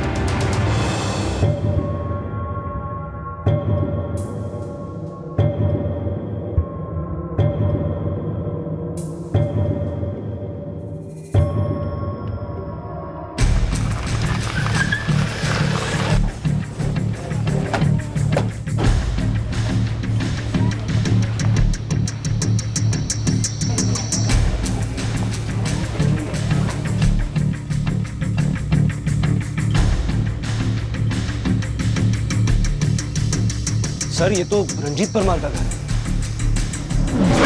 सर हो ना हो इसमें हरीश के उस पार्टनर विनोद का कुछ हाथ है। साहब आप मेरी बात तो सुनिए। साहब आपको कुछ गलतफहमी हो रही है। मेरा कुछ भी लेना देना। ये तो बताइए कि मेरे पति ने किया क्या है। छोड़ दीजिए इन्हें साहब, छोड़ दीजिए इन्हें, छोड़ दीजिए। सर एक मिनट सर, बताइए तो सही बात क्या हुई है। बहुत नाटक कर लिया इसने। हरीश को जिस नंबर से कॉल आया था वो सिम कार्ड इसी ने खरीदा था। टाकरे आत्मदे। नहीं साहब, मैंने कोई नंबर नहीं लिया साहब। साहब मेरे पति ऐसा नहीं कर सकते साहब, छोड़ दीजिए उन्हें, छोड़ दीजिए। सर बात समझिए साहब, रुक जाइए, रुक जाइए। पापा, पापा।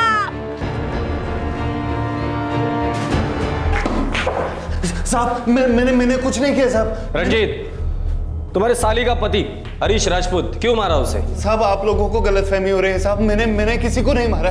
चल मानता हूं कि तूने नहीं मारा। किससे मरवाया? दिनेश शर्मा से? नहीं साहब, मुझे कुछ समझ में नहीं आ रहा है कि आप लोग मेरे पीछे क्यों पड़े हैं। क्योंकि सिम कार्ड हासिल करने के लिए तुम्हारे रेशन कार्ड का इस्तेमाल हुआ है। इसमें दिनेश शर्मा का नाम फर्जी तरीके से डाला गया है। या तो ये दिनेश शर्मा तुम्हारा साथी है या तो ये नाम मनगढ़ंत है। इस हत्या के पीछे असली खिलाड़ी तुम ही हो। नहीं साहब, भगवान कसम साहब, मैं कुछ नहीं जानता। और इस सब में मेरा राशन कार्ड कहां से आ गया मैं नहीं जानता। इस सब में मेरा कुछ लेना देना नहीं है साहब।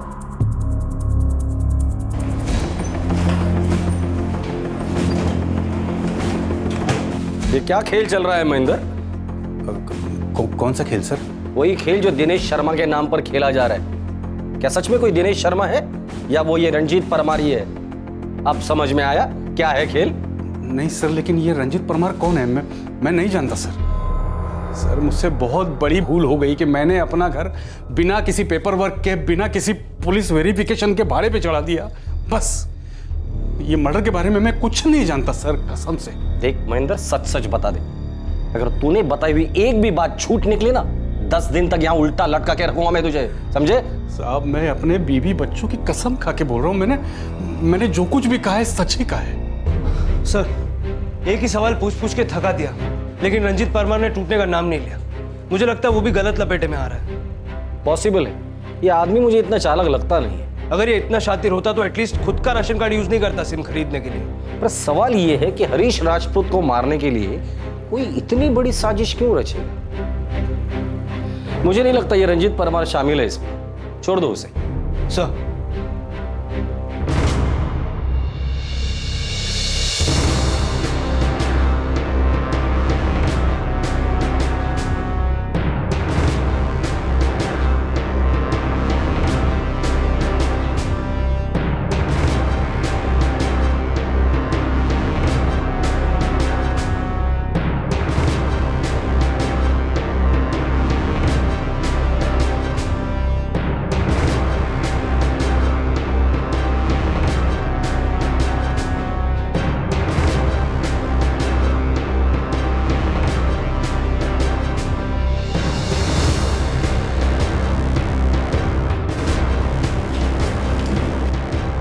सर काम का कोई लफड़ा नहीं लगता है। कुछ भी नहीं, कुछ तो होगा। अब क्या है कि बाहर से तो सब साफ सुथरा दिखता है, लेकिन जरा डीप में देखो तो एक बात हिट किया मेरे को। क्या?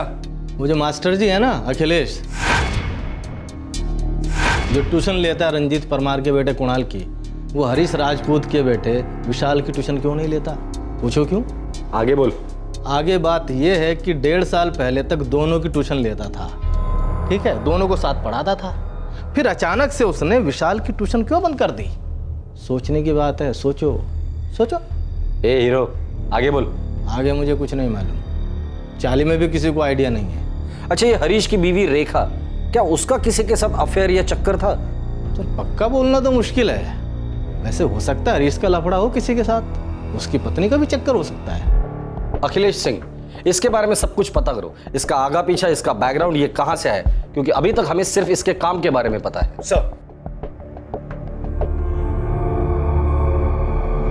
सिम कार्ड लेने के लिए किसी ने मेरा राशन कार्ड यूज किया। दिनेश शर्मा, लेकिन ऐसा तो कोई आदमी इस चौल में कभी रहा ही नहीं। महेंद्र भाई ने कहा तो था कि उसने एक दिन पहले ही घर किराए पे लिया था।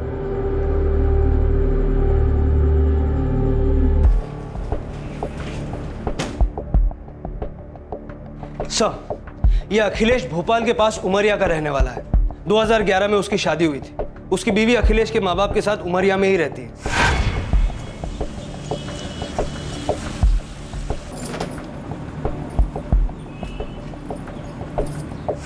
अखिलेश ग्रेजुएट है, बैंकों के लिए सेल्स एजेंट का काम करता है और ट्यूशन लेता है। 1.5 साल पहले हरीश राजपूत के बेटे विशाल की ट्यूशन लेना उसने बंद किया था। क्यों? एक काम करो, आशा परमार को पुलिस स्टेशन बुला लो, कहना इंटरोगेशन नहीं करना है, कुछ जानकारी चाहिए। सर,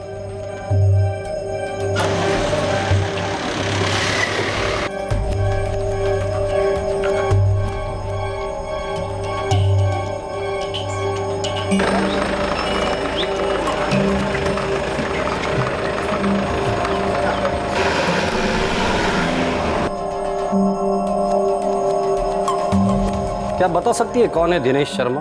पता नहीं साहब, इससे पहले मैंने ये नाम कभी सुना ही नहीं। आशा परमार, आप और आपकी बहन रेखा परमार काफी सालों से पास पास रहते हैं ना? जी, 11 साल हो गए। मतलब विशाल और कुणाल के पैदा होने से पहले? जी। और ये अखिलेश कितने सालों से चाल में रहता है? लगभग 4 साल हो गए। आशा, ऐसी कोई वजह होगी जिसके लिए अखिलेश हरीश को मार डाले? पता नहीं, क्या मालूम, पर आप ऐसे क्यों पूछ रहे हैं? 1.5 साल पहले तक अखिलेश हरीश के घर में विशाल और कुणाल को पढ़ाता था, फिर अचानक हरीश ने विशाल की ट्यूशन बंद करा दी। क्यों? पहला लिखो, ratio of 15 seconds to 1 minute लिखो। ठीक है, दूसरा सवाल है 1 मीटर टू 60 सेकेंड्स। 6 लिखो, 6 लिखो। मैं सच में नहीं जानती, पर हाँ, एक दिन अखिलेश ने अचानक विशाल को पढ़ाना बंद कर दिया। वो सिर्फ कुणाल को ही पढ़ाता था। इसके बारे में मैंने रेखा से पूछा तो उसने बोला कि विशाल को ट्यूशन की ज़रूरत नहीं है, वो अपनी पढ़ाई खुद कर सकता है। आशा, सीधा सा सवाल पूछ रहा हूँ, सीधा सा ही जवाब दे रहा हूँ। क्या कभी अखिलेश और हरीश के बीच में झगड़ा हुआ था? मैं नहीं जानती। क्या अखिलेश और रेखा के बीच कुछ था? मैं क्या पूछ रहा हूँ इसका मतलब समझते हो तुम? साहब प्लीज, आप मेरी बहन के बारे में ऐसा मत बोलिए। ठीक है, तुम जा सकती हो। Thank you. जी। मुझे जाकर उस अखिलेश को लेकर आना है, इससे पहले कि ये उसे मिलकर कुछ बताए।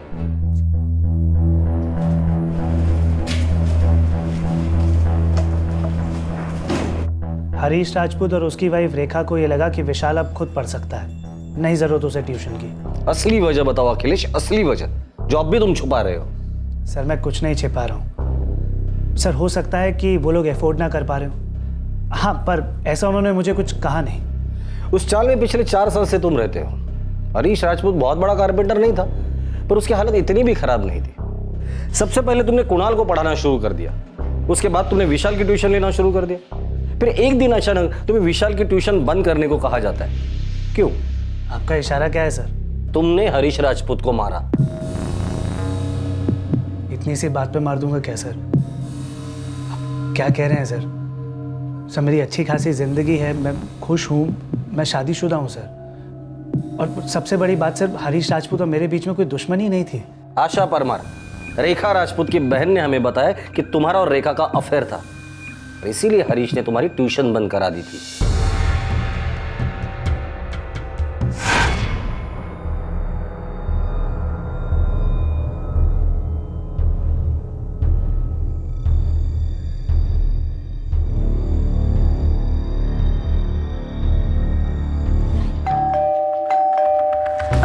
छोड़ो भी अखिलेश। जल्दी आओ। हाँ बस छोड़ो।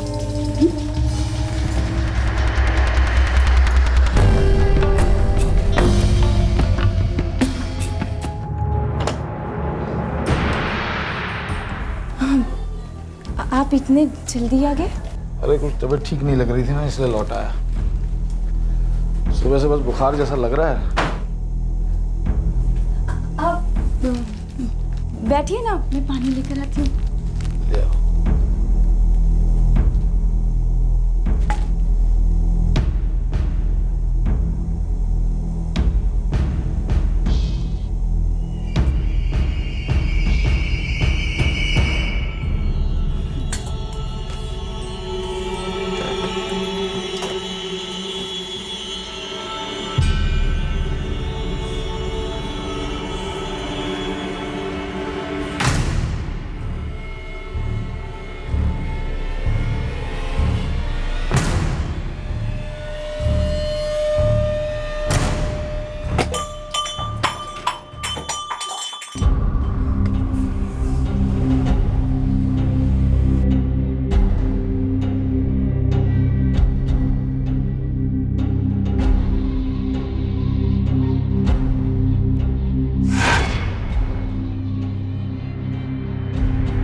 मैं सही बोल रहा हूं ना मिस्टर अखिलेश?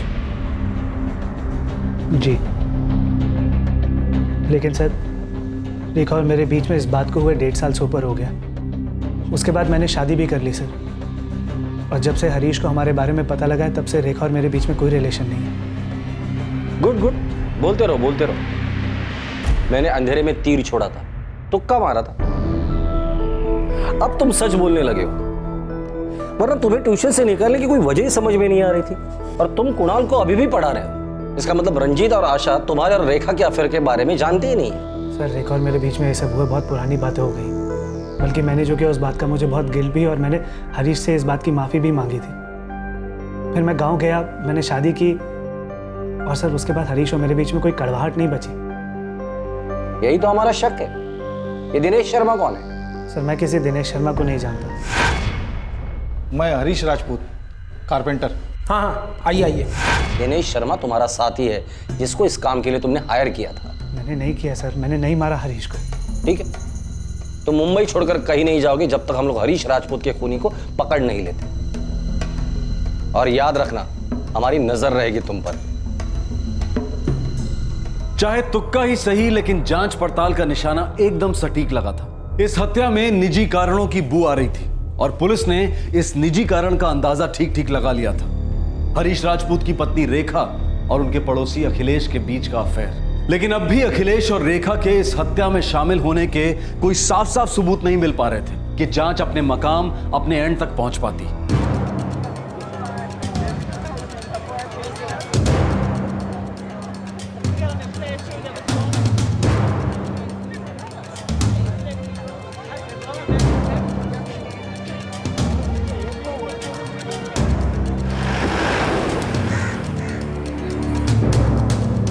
माना मैं गलत राह पर चली गई थी, लेकिन मैं अपने पति का खून नहीं कर सकती। मैंने अपनी गलती बहुत जल्दी महसूस कर ली थी। मैं अपने पति और बेटे से बहुत प्यार करती हूँ साहब। रेखा, जब तक हम लोगों ने खुद ये बात ढूंढ कर नहीं निकाली, तुमने हमें कभी कुछ बताया नहीं इस बारे में। क्योंकि ये सब बीती बातें थी जिनको छोड़े बहुत वक्त हो गया था।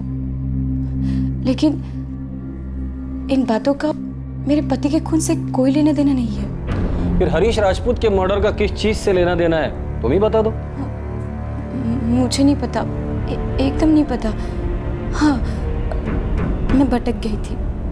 हाँ, मैंने अखिलेश से प्यार किया था। हाँ, उन्होंने हमें रंगे हाथ पकड़ लिया था। उन्होंने मेरे साथ बहुत सख्ती की थी, लेकिन वो बहुत भले आदमी थे साहब। देखो, अगर तुम मुझे छोड़ना चाहती हो तो जा सकती हो। मैंने सपने में भी नहीं सोचा था कि तुम मुझसे इतनी नाखुश हो जाओगी कि दूसरे आदमी का सहारा ढूंढने लगोगी। मुझे माफ कर दो हरीश, ऐसा नहीं चाहती थी। मेरी ऐसी सोच बिल्कुल भी नहीं थी। तुम्हारी क्या सोच है ये मुझे नहीं पता, लेकिन अगर तुम उसके साथ जाना चाहती हो तो जा सकती हो। विशाल को संभाल लूंगा मैं। अगर तुम्हें लगता है कि तुम उस आदमी के साथ खुश रह सकती हो तो जाओ, खुश रहो, लेकिन एक बार सोच लो कि तुम्हारा ये संबंध परिवार को तबाह कर रहा है। जरा विशाल के बारे में सोचो जरा, क्या सोचेगा वो कि उसकी मां ने अपने इश्क में उसके बाप को छोड़ दिया, शादी तोड़ दी। कितना प्यार कर पाएगा वो तुमको, सोचो एक बार।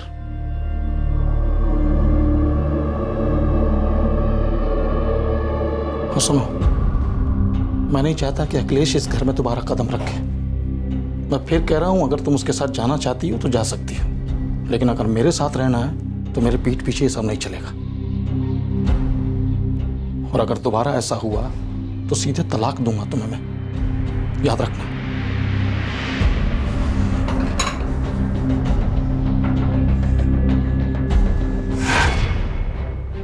तुम दोबारा अखिलेश के पास गई।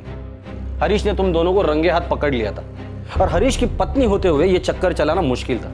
इसलिए तुम दोनों ने प्लान किया क्यों ना हरीश को रास्ते से हटा दिया जाए। इससे तुम्हें हरीश की बीवी होने के सारे फायदे मिलते और रास्ता भी साफ था। अखिलेश को तो कोई दिक्कत ही नहीं थी, उसकी बीवी गांव में रहती, और वो यहाँ मुंबई में क्या गुल खिला रहा है ये उसे कभी पता ही नहीं चलता। नहीं, अखिलेश से तो मैंने पहले रिश्ता तोड़ दिया था साहब। मैंने अपने पति को नहीं मारा, नहीं मारा मैंने अपने पति को। मैंने अपने पति को नहीं मारा साहब, मैंने अपने पति को नहीं मारा, अपने पति को नहीं मारा। सर, अपराध की असली वजह पर तो हमने उंगली रख दी है, लेकिन अब भी पूरा मामला हमारी मुट्ठी में नहीं आया। इन दोनों में से किसी के भी खिलाफ हमें अब तक एक भी सबूत नहीं मिला। इनफैक्ट कॉल रिकॉर्ड्स को देखते हुए भी दिनेश के साथ रेखा और अखिलेश के संबंधों का एक भी निशान हमें अब तक नहीं दिखाई दे रहा। हमने तीर तो मारा है, पर क्या यही तीर सही तीर है? एक पास तो हमने ढूंढ निकाला, हो सकता है कि ऐसे और भी कई पास हो, या ऐसा भी हो सकता है जितना हम सोच रहे उससे कई ज्यादा लेना देना दिनेश शर्मा का इस केस से हो।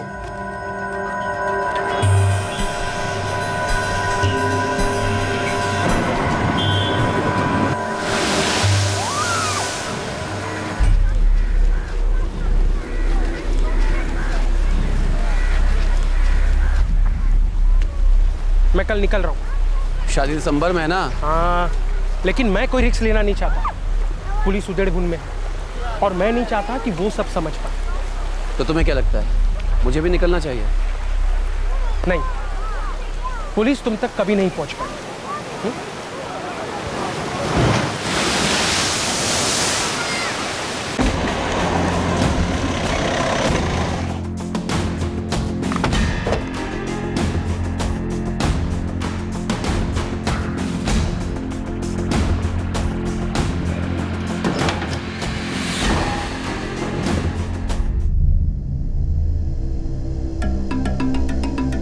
पूरे चांसेस है कि हरीश राजपूत को इसी घर में मारा होगा, या दिनेश शर्मा अपने साथियों के साथ उसका इंतजार कर रहा होगा। उन्होंने हरीश राजपूत को बुलाया होगा, फिर गला घोटकर मार डाला होगा। हरीश शायद रात के 9:30 बजे के करीब इस घर में पहुंचा होगा।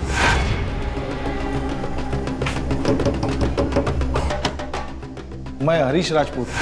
और फिर रात 11:30 के आसपास रेखा ने यह बात अपनी बहन आशा, उसका पति रंजीत और पड़ोसी अखिलेश को बताई होगी। आशा हरीश बाहर गए थे, बहुत देर होगी लेकिन वापस नहीं आए। और फिर इन सब ने मिलकर हरीश राजपूत को ढूंढना शुरू कर दिया होगा।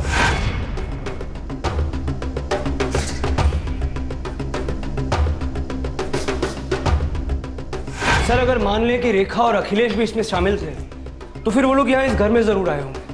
दिनेश के साथ मिलकर बॉडी को नाले पे फेंका होगा, वापस लौटे होंगे और फिर तलाश का नाटक शुरू किया होगा। बॉडी को ठिकाने लगाने के लिए किसी न किसी व्हीकल का इस्तेमाल किया होगा। इसकी अरेंजमेंट उन्होंने पहले से करके रखी होगी। हो सकता है मर्डर के बाद उन्होंने किसी को बोल के व्हीकल मंगवाया हो और उन्होंने उस रात चांस लिया होगा, शायद हरीश राजपूत काम के लिए आ जाए।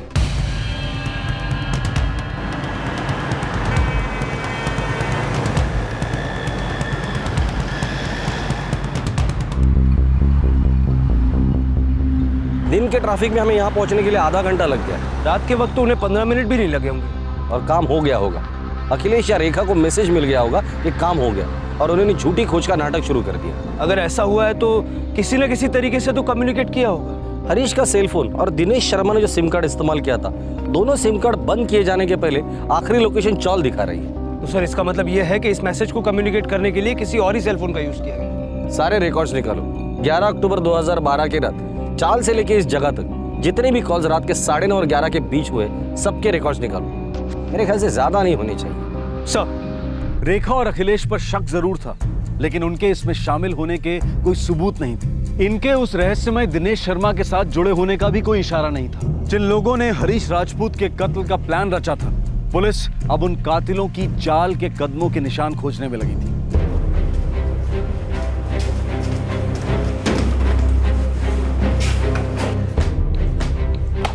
ग्यारह अक्टूबर 2012 रात 9:30 से 11 के दौरान चौल से नाले के इलाकों के बीच करीब 5,500 सिम एक्टिव थे। इसमें से हमें एक ऐसा नंबर ढूंढना है जिसका मूवमेंट चाल से नाले की तरफ। सर,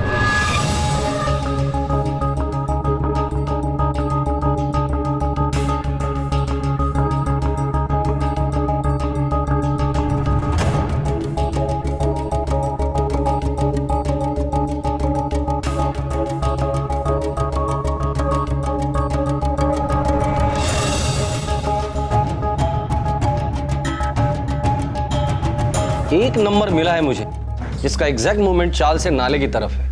444-333-245। तुक्का मारा है, हो सकता है मछली की आंख पे भी लग जाए। इस नंबर की सारी डिटेल इंफॉर्मेशन निकालो। सर,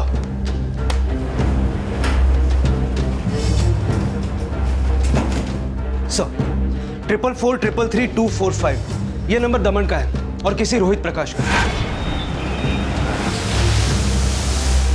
रोहित प्रकाश? हो सकता है यही दिनेश शर्मा का वो अनजान साथी हो।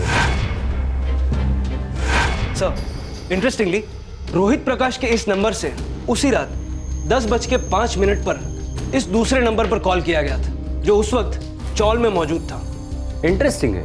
ये नंबर 444-59992 इसको ट्रैकिंग पे डाल दो। हो सकता है ये चाल का वो शख्स हो जो इस हत्या का मास्टरमाइंड है। सर, रोहित प्रकाश का ये नंबर इस वक्त डिस्कनेक्टेड है, लेकिन हमारे पास उसका दमन का एड्रेस है। गुड। सबसे पहले तुम इस दूसरे नंबर वाले आदमी का पता लगाओ। ठीक है सर। सर 444-59992 ये सिम प्रीपेड है। आपसे पिछली बार जिस सिम के बारे में बात हुई थी ना, उसी सिम के साथ उसी दुकान रजनी मोबाइल सर्विस से ये सिम खरीदा गया।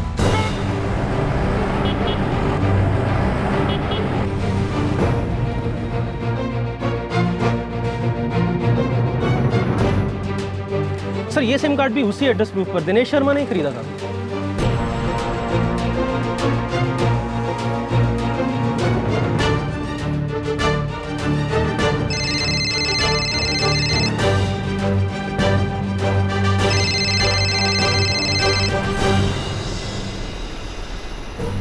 हाँ मुड़े बोल। सर, ये दूसरा वाला सिम भी दिनेश शर्मा के नाम पर है और रंजीत परमार के एड्रेस प्रूफ पर ही खरीदा गया था। ग्रेट। मतलब सारी गुत्थी इस दिनेश शर्मा के आसपास ही घूम रही है, जो सब जगह, पर कोई नहीं जानता कि असल में है कहाँ, या असल में है भी या नहीं। या हो सकता है कि दिनेश शर्मा सिर्फ एक नाम इस्तेमाल किया है इस मर्डर के मास्टरमाइंड और एग्जीक्यूटर में, जो शायद दो अलग अलग लोग हैं। सर, मुझे लगता है कि इस गुत्थी की चाबी अगर किसी के पास है तो वो है रोहित प्रकाश। मुड़े हमें दमन चलना होगा।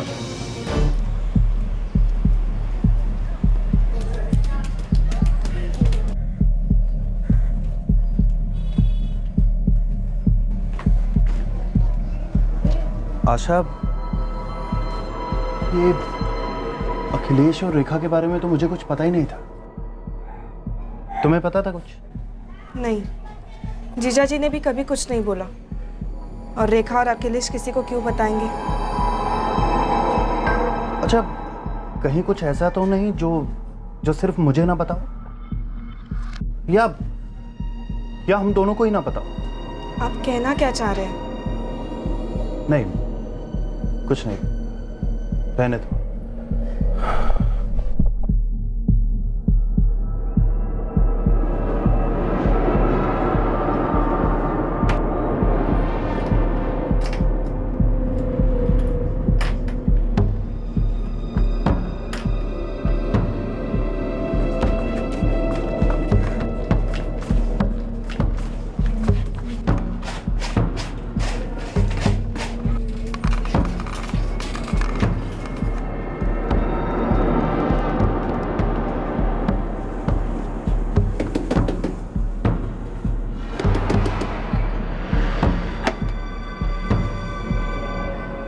तुमने तो नहीं मारा हरीश को? नहीं, मैंने नहीं मारा किसी को।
G3 कॉल रिकॉर्ड्स के मुताबिक रोहित प्रकाश का घर यही है।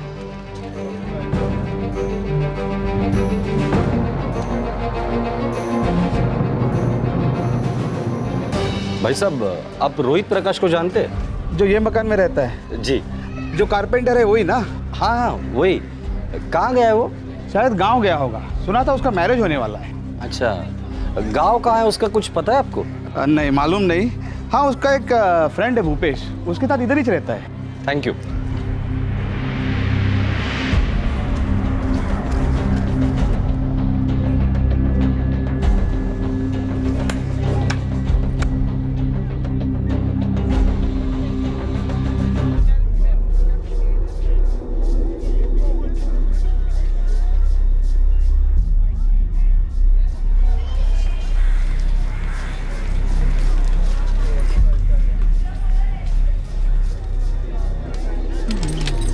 भूपेश जी, हमें रोहित से मिलना है। कहाँ है रोहित? रोहित? कौन रोहित? मैं किसी रोहित को नहीं जानता हूँ। ये सब क्या है? छोड़ो। तो पक्की बात है कि तुम रोहित को बहुत अच्छी तरीके से जानते हो। मैं सच बोला, सब बता दे। और अब तुम्हें याद भी आया होगा कि रोहित कौन है और इस वक्त कहाँ है वो। रोहित अपनी शादी के लिए गया साहब। ये दिनेश शर्मा कौन है और ये रोहित का और दिनेश का आपस में कनेक्शन क्या है? दिनेश शर्मा कोई है ही नहीं, रोहित ही दिनेश शर्मा बन गया था। हेलो हरीश जी, आप आए नहीं फिर? हाँ, कौन बोल रहा है? दिनेश शर्मा। शाम को फोन पे बात हुई थी ना आपसे काम के लिए, यहीं आपके चौल में रहता हूँ। गुड, हमारा भी यही अंदाजा था कि ये रोहित ही होगा। अब सिर्फ इतना बता दे, ये रोहित है कौन, इसका आगा पीछा क्या है और गांव कौन सा है उसका? उमरिया, भोपाल के पास। सर, ये अखिलेश भोपाल के पास उमरिया का रहने वाला है। उमरिया? सर, ये अखिलेश भी तो उसी गांव का रहने वाला है। अब जाके पहले के सारे टुकड़े एक दूसरे से जुड़ रहे हैं। बड़े, मुझे लगता है हमारा निशाना मछली की ठीक आग पर लगने वाला है।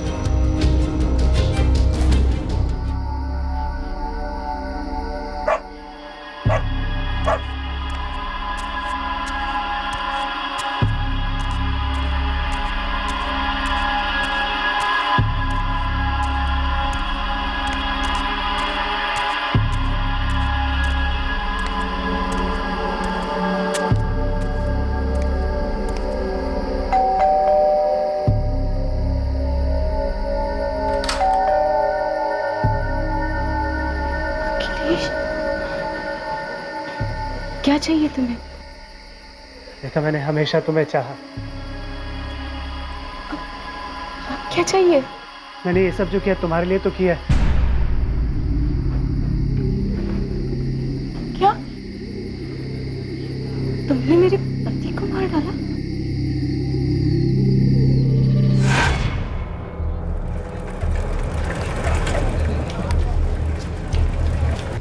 मैं जी नहीं सकता तुम्हारे बिना। अखिलेश, मैं किसी की बीवी हूँ, एक बच्चे की माँ हूँ मैं। मेरा घर परिवार है। देखो, हमारे भी जो भी कुछ हुआ है वो भूल जाओ। गलती हो गई थी मुझसे, बहक गई थी मैं। बस अब भूल जाओ सब। और फिर तुम्हारी भी तो शादी हो चुकी है ना। देखो, जो हुआ सो हुआ।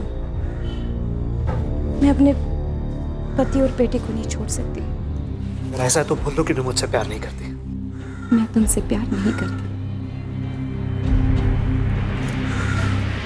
बस चले जाओ यहाँ से।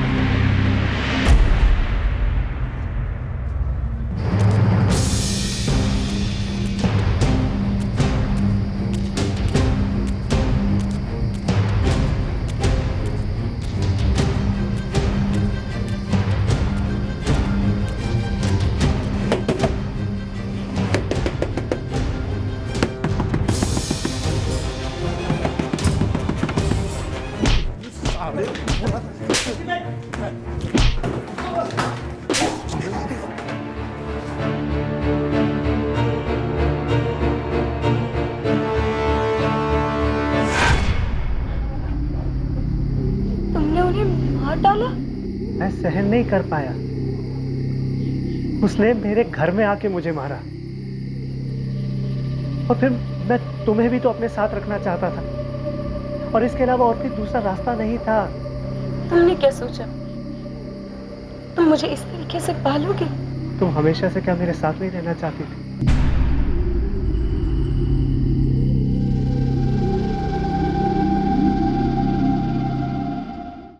तुम्हें क्या लगा था तुम्हारा जुर्म कभी पकड़ा नहीं जाएगा? क्या सोच लिया था हरीश को मारकर उसकी बीवी तुम्हारी हो जाएगी? बदला लेना था मुझे उससे, बेइज्जती का पाठ पढ़ाना था।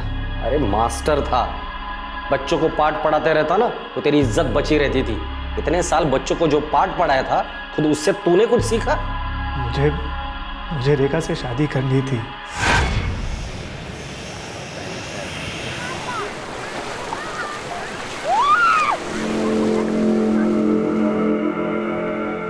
तो तू अब चाहता क्या है? बदला, बेइज्जती का बदला, और वो भी ऐसा कि उसकी 7 पुश्तें याद रखे। कुटाई करते कमीने की। मुझे रेखा से शादी करनी। तुम शादीशुदा हो? करनी पड़ी माँ बाप के लिए, लेकिन प्यार मैं रेखा से करता हूँ। लेकिन तुमने तो बोला था कि रेखा तुम्हारे साथ रहना नहीं चाहती। जब तक हरीश उसके साथ है वो कैसे रहेगी बेचारी? तो तू चाहता है कि हरीश रास्ते से हट जाए। अगर तू चाहता है तो मैं तेरे लिए ये काम करूंगा। करेगा तू? मैं करूंगा, लेकिन इसके लिए मुझे क्या मिलेगा वो बोल। तेरी शादी का सारा पैसा मैं दूंगा, सारा खर्चा। यही तो मुझे चाहिए था। भूपेश, मैं तुम्हें कुछ पैसे दूंगा, लेकिन इसकी तैयारी थोड़ी अच्छे से करनी होगी। हमने 2 बार ट्राई किया लेकिन बात बनी नहीं। और इस बार तूने रंजीत परमार का रेशन कार्ड चुरा लिया। हाँ, मैंने चुराया और उसका एक डुप्लीकेट बनाया, सिम कार्ड हासिल कर लिया। देखो, भाड़ा 8,000 लूंगा, ज़्यादा 500 कम, उससे ज़्यादा नहीं। डिपॉजिट लेकिन मैं 40,000 लूंगा। ठीक है, थोड़ा टाइम दो, 2-3 पार्टी है मेरे पास, मैं दिखाता हूँ। जल्दी करो, क्या है ना, मैंने घर लोन पे लिया हुआ है और मुझे जल्दी से जल्दी भाड़े पे चढ़ाना है। अपना नंबर दे दो। हाँ लो।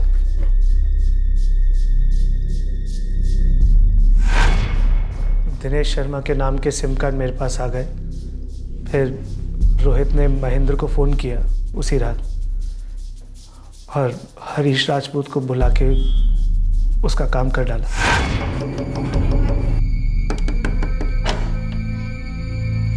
मैं हरीश राजपूत, कारपेंटर। हाँ हाँ, आइए आइए।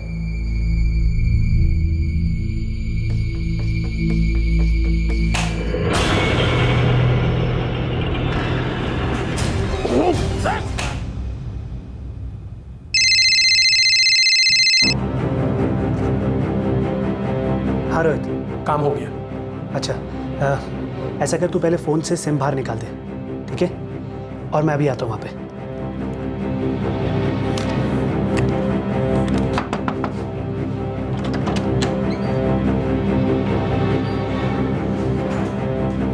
चलाया तो नहीं ना? नहीं, हमने मौका ही नहीं दिया।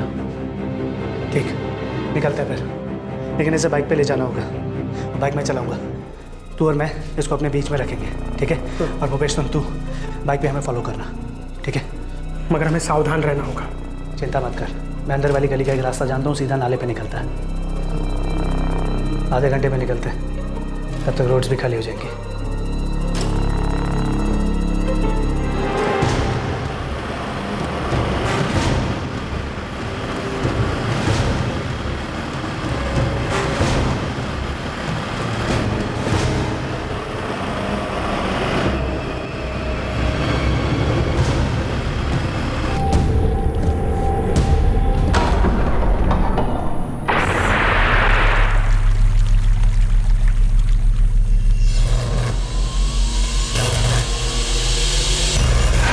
हम उसकी लाश को नाले में फेंक के वापस आ गए और फिर घर आकर हरीश राजपूत को ढूंढने में लग गए। बड़े दुख की बात है। क्या सोच लिया था हरीश को मारकर तुम्हारा बदला पूरा हो जाएगा, उससे तुम्हारा प्यार तुम्हें वापस मिलेगा?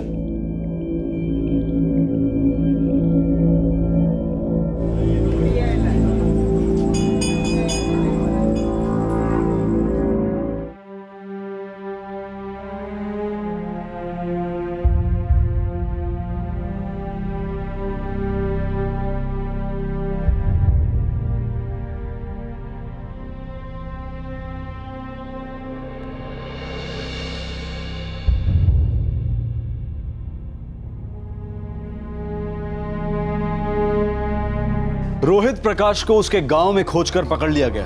अखिलेश, भूपेश और रोहित तीनों अभी जुडिशियल कस्टडी में हैं। पुलिस चार्जशीट फाइल कर चुकी है और जल्द ही केस की सुनवाई शुरू हो जाएगी। बदले की भावना और हासिल ना हो सके प्यार की दीवानगी ने एक आदमी को संगीन जुर्म की तरफ धकेल दिया, जिससे कई मासूम लोग तबाह हो गए, टूट गए। जिस औरत के लिए वो तरसता था, उसी औरत का बेटा अनाथ हो गया। उसकी अपनी पत्नी की जिंदगी एक ऐसा पति पाकर बर्बाद हो गई जिसे उसकी जरा भी परवाह नहीं थी। जब आप हदें पार कर जाते हैं, तब सीमा में रहना नामुमकिन हो जाता है। ऐसा नहीं है कि गुस्सा आना स्वाभाविक नहीं है, किसी के लिए आकर्षण होना स्वाभाविक नहीं है, लेकिन इनके परिणाम अक्सर हर कोई जानता है। माना कि दीवानगी, जुनून, पैशन एक इंसानी अभिव्यक्ति है, लेकिन इसके परिणाम में जो अपराध होते हैं वो अक्सर एक बड़ी हैवानी छाप छोड़कर जाते हैं। आपसे फिर मुलाकात होगी क्राइम पेट्रोल दस्तक में एक और नए केस के साथ। तब तक अपना ख्याल रखें, सुरक्षित रहें और याद रखें, किसी की जान लेकर हम अपनी समस्याओं का हल नहीं पा सकते हैं। जय। क्राइम पेट्रोल्स के और भी दिलचस्प कहानी देखने के लिए हमारे चैनल को सब्सक्राइब करें और बेल आइकॉन दबाना न भूलें।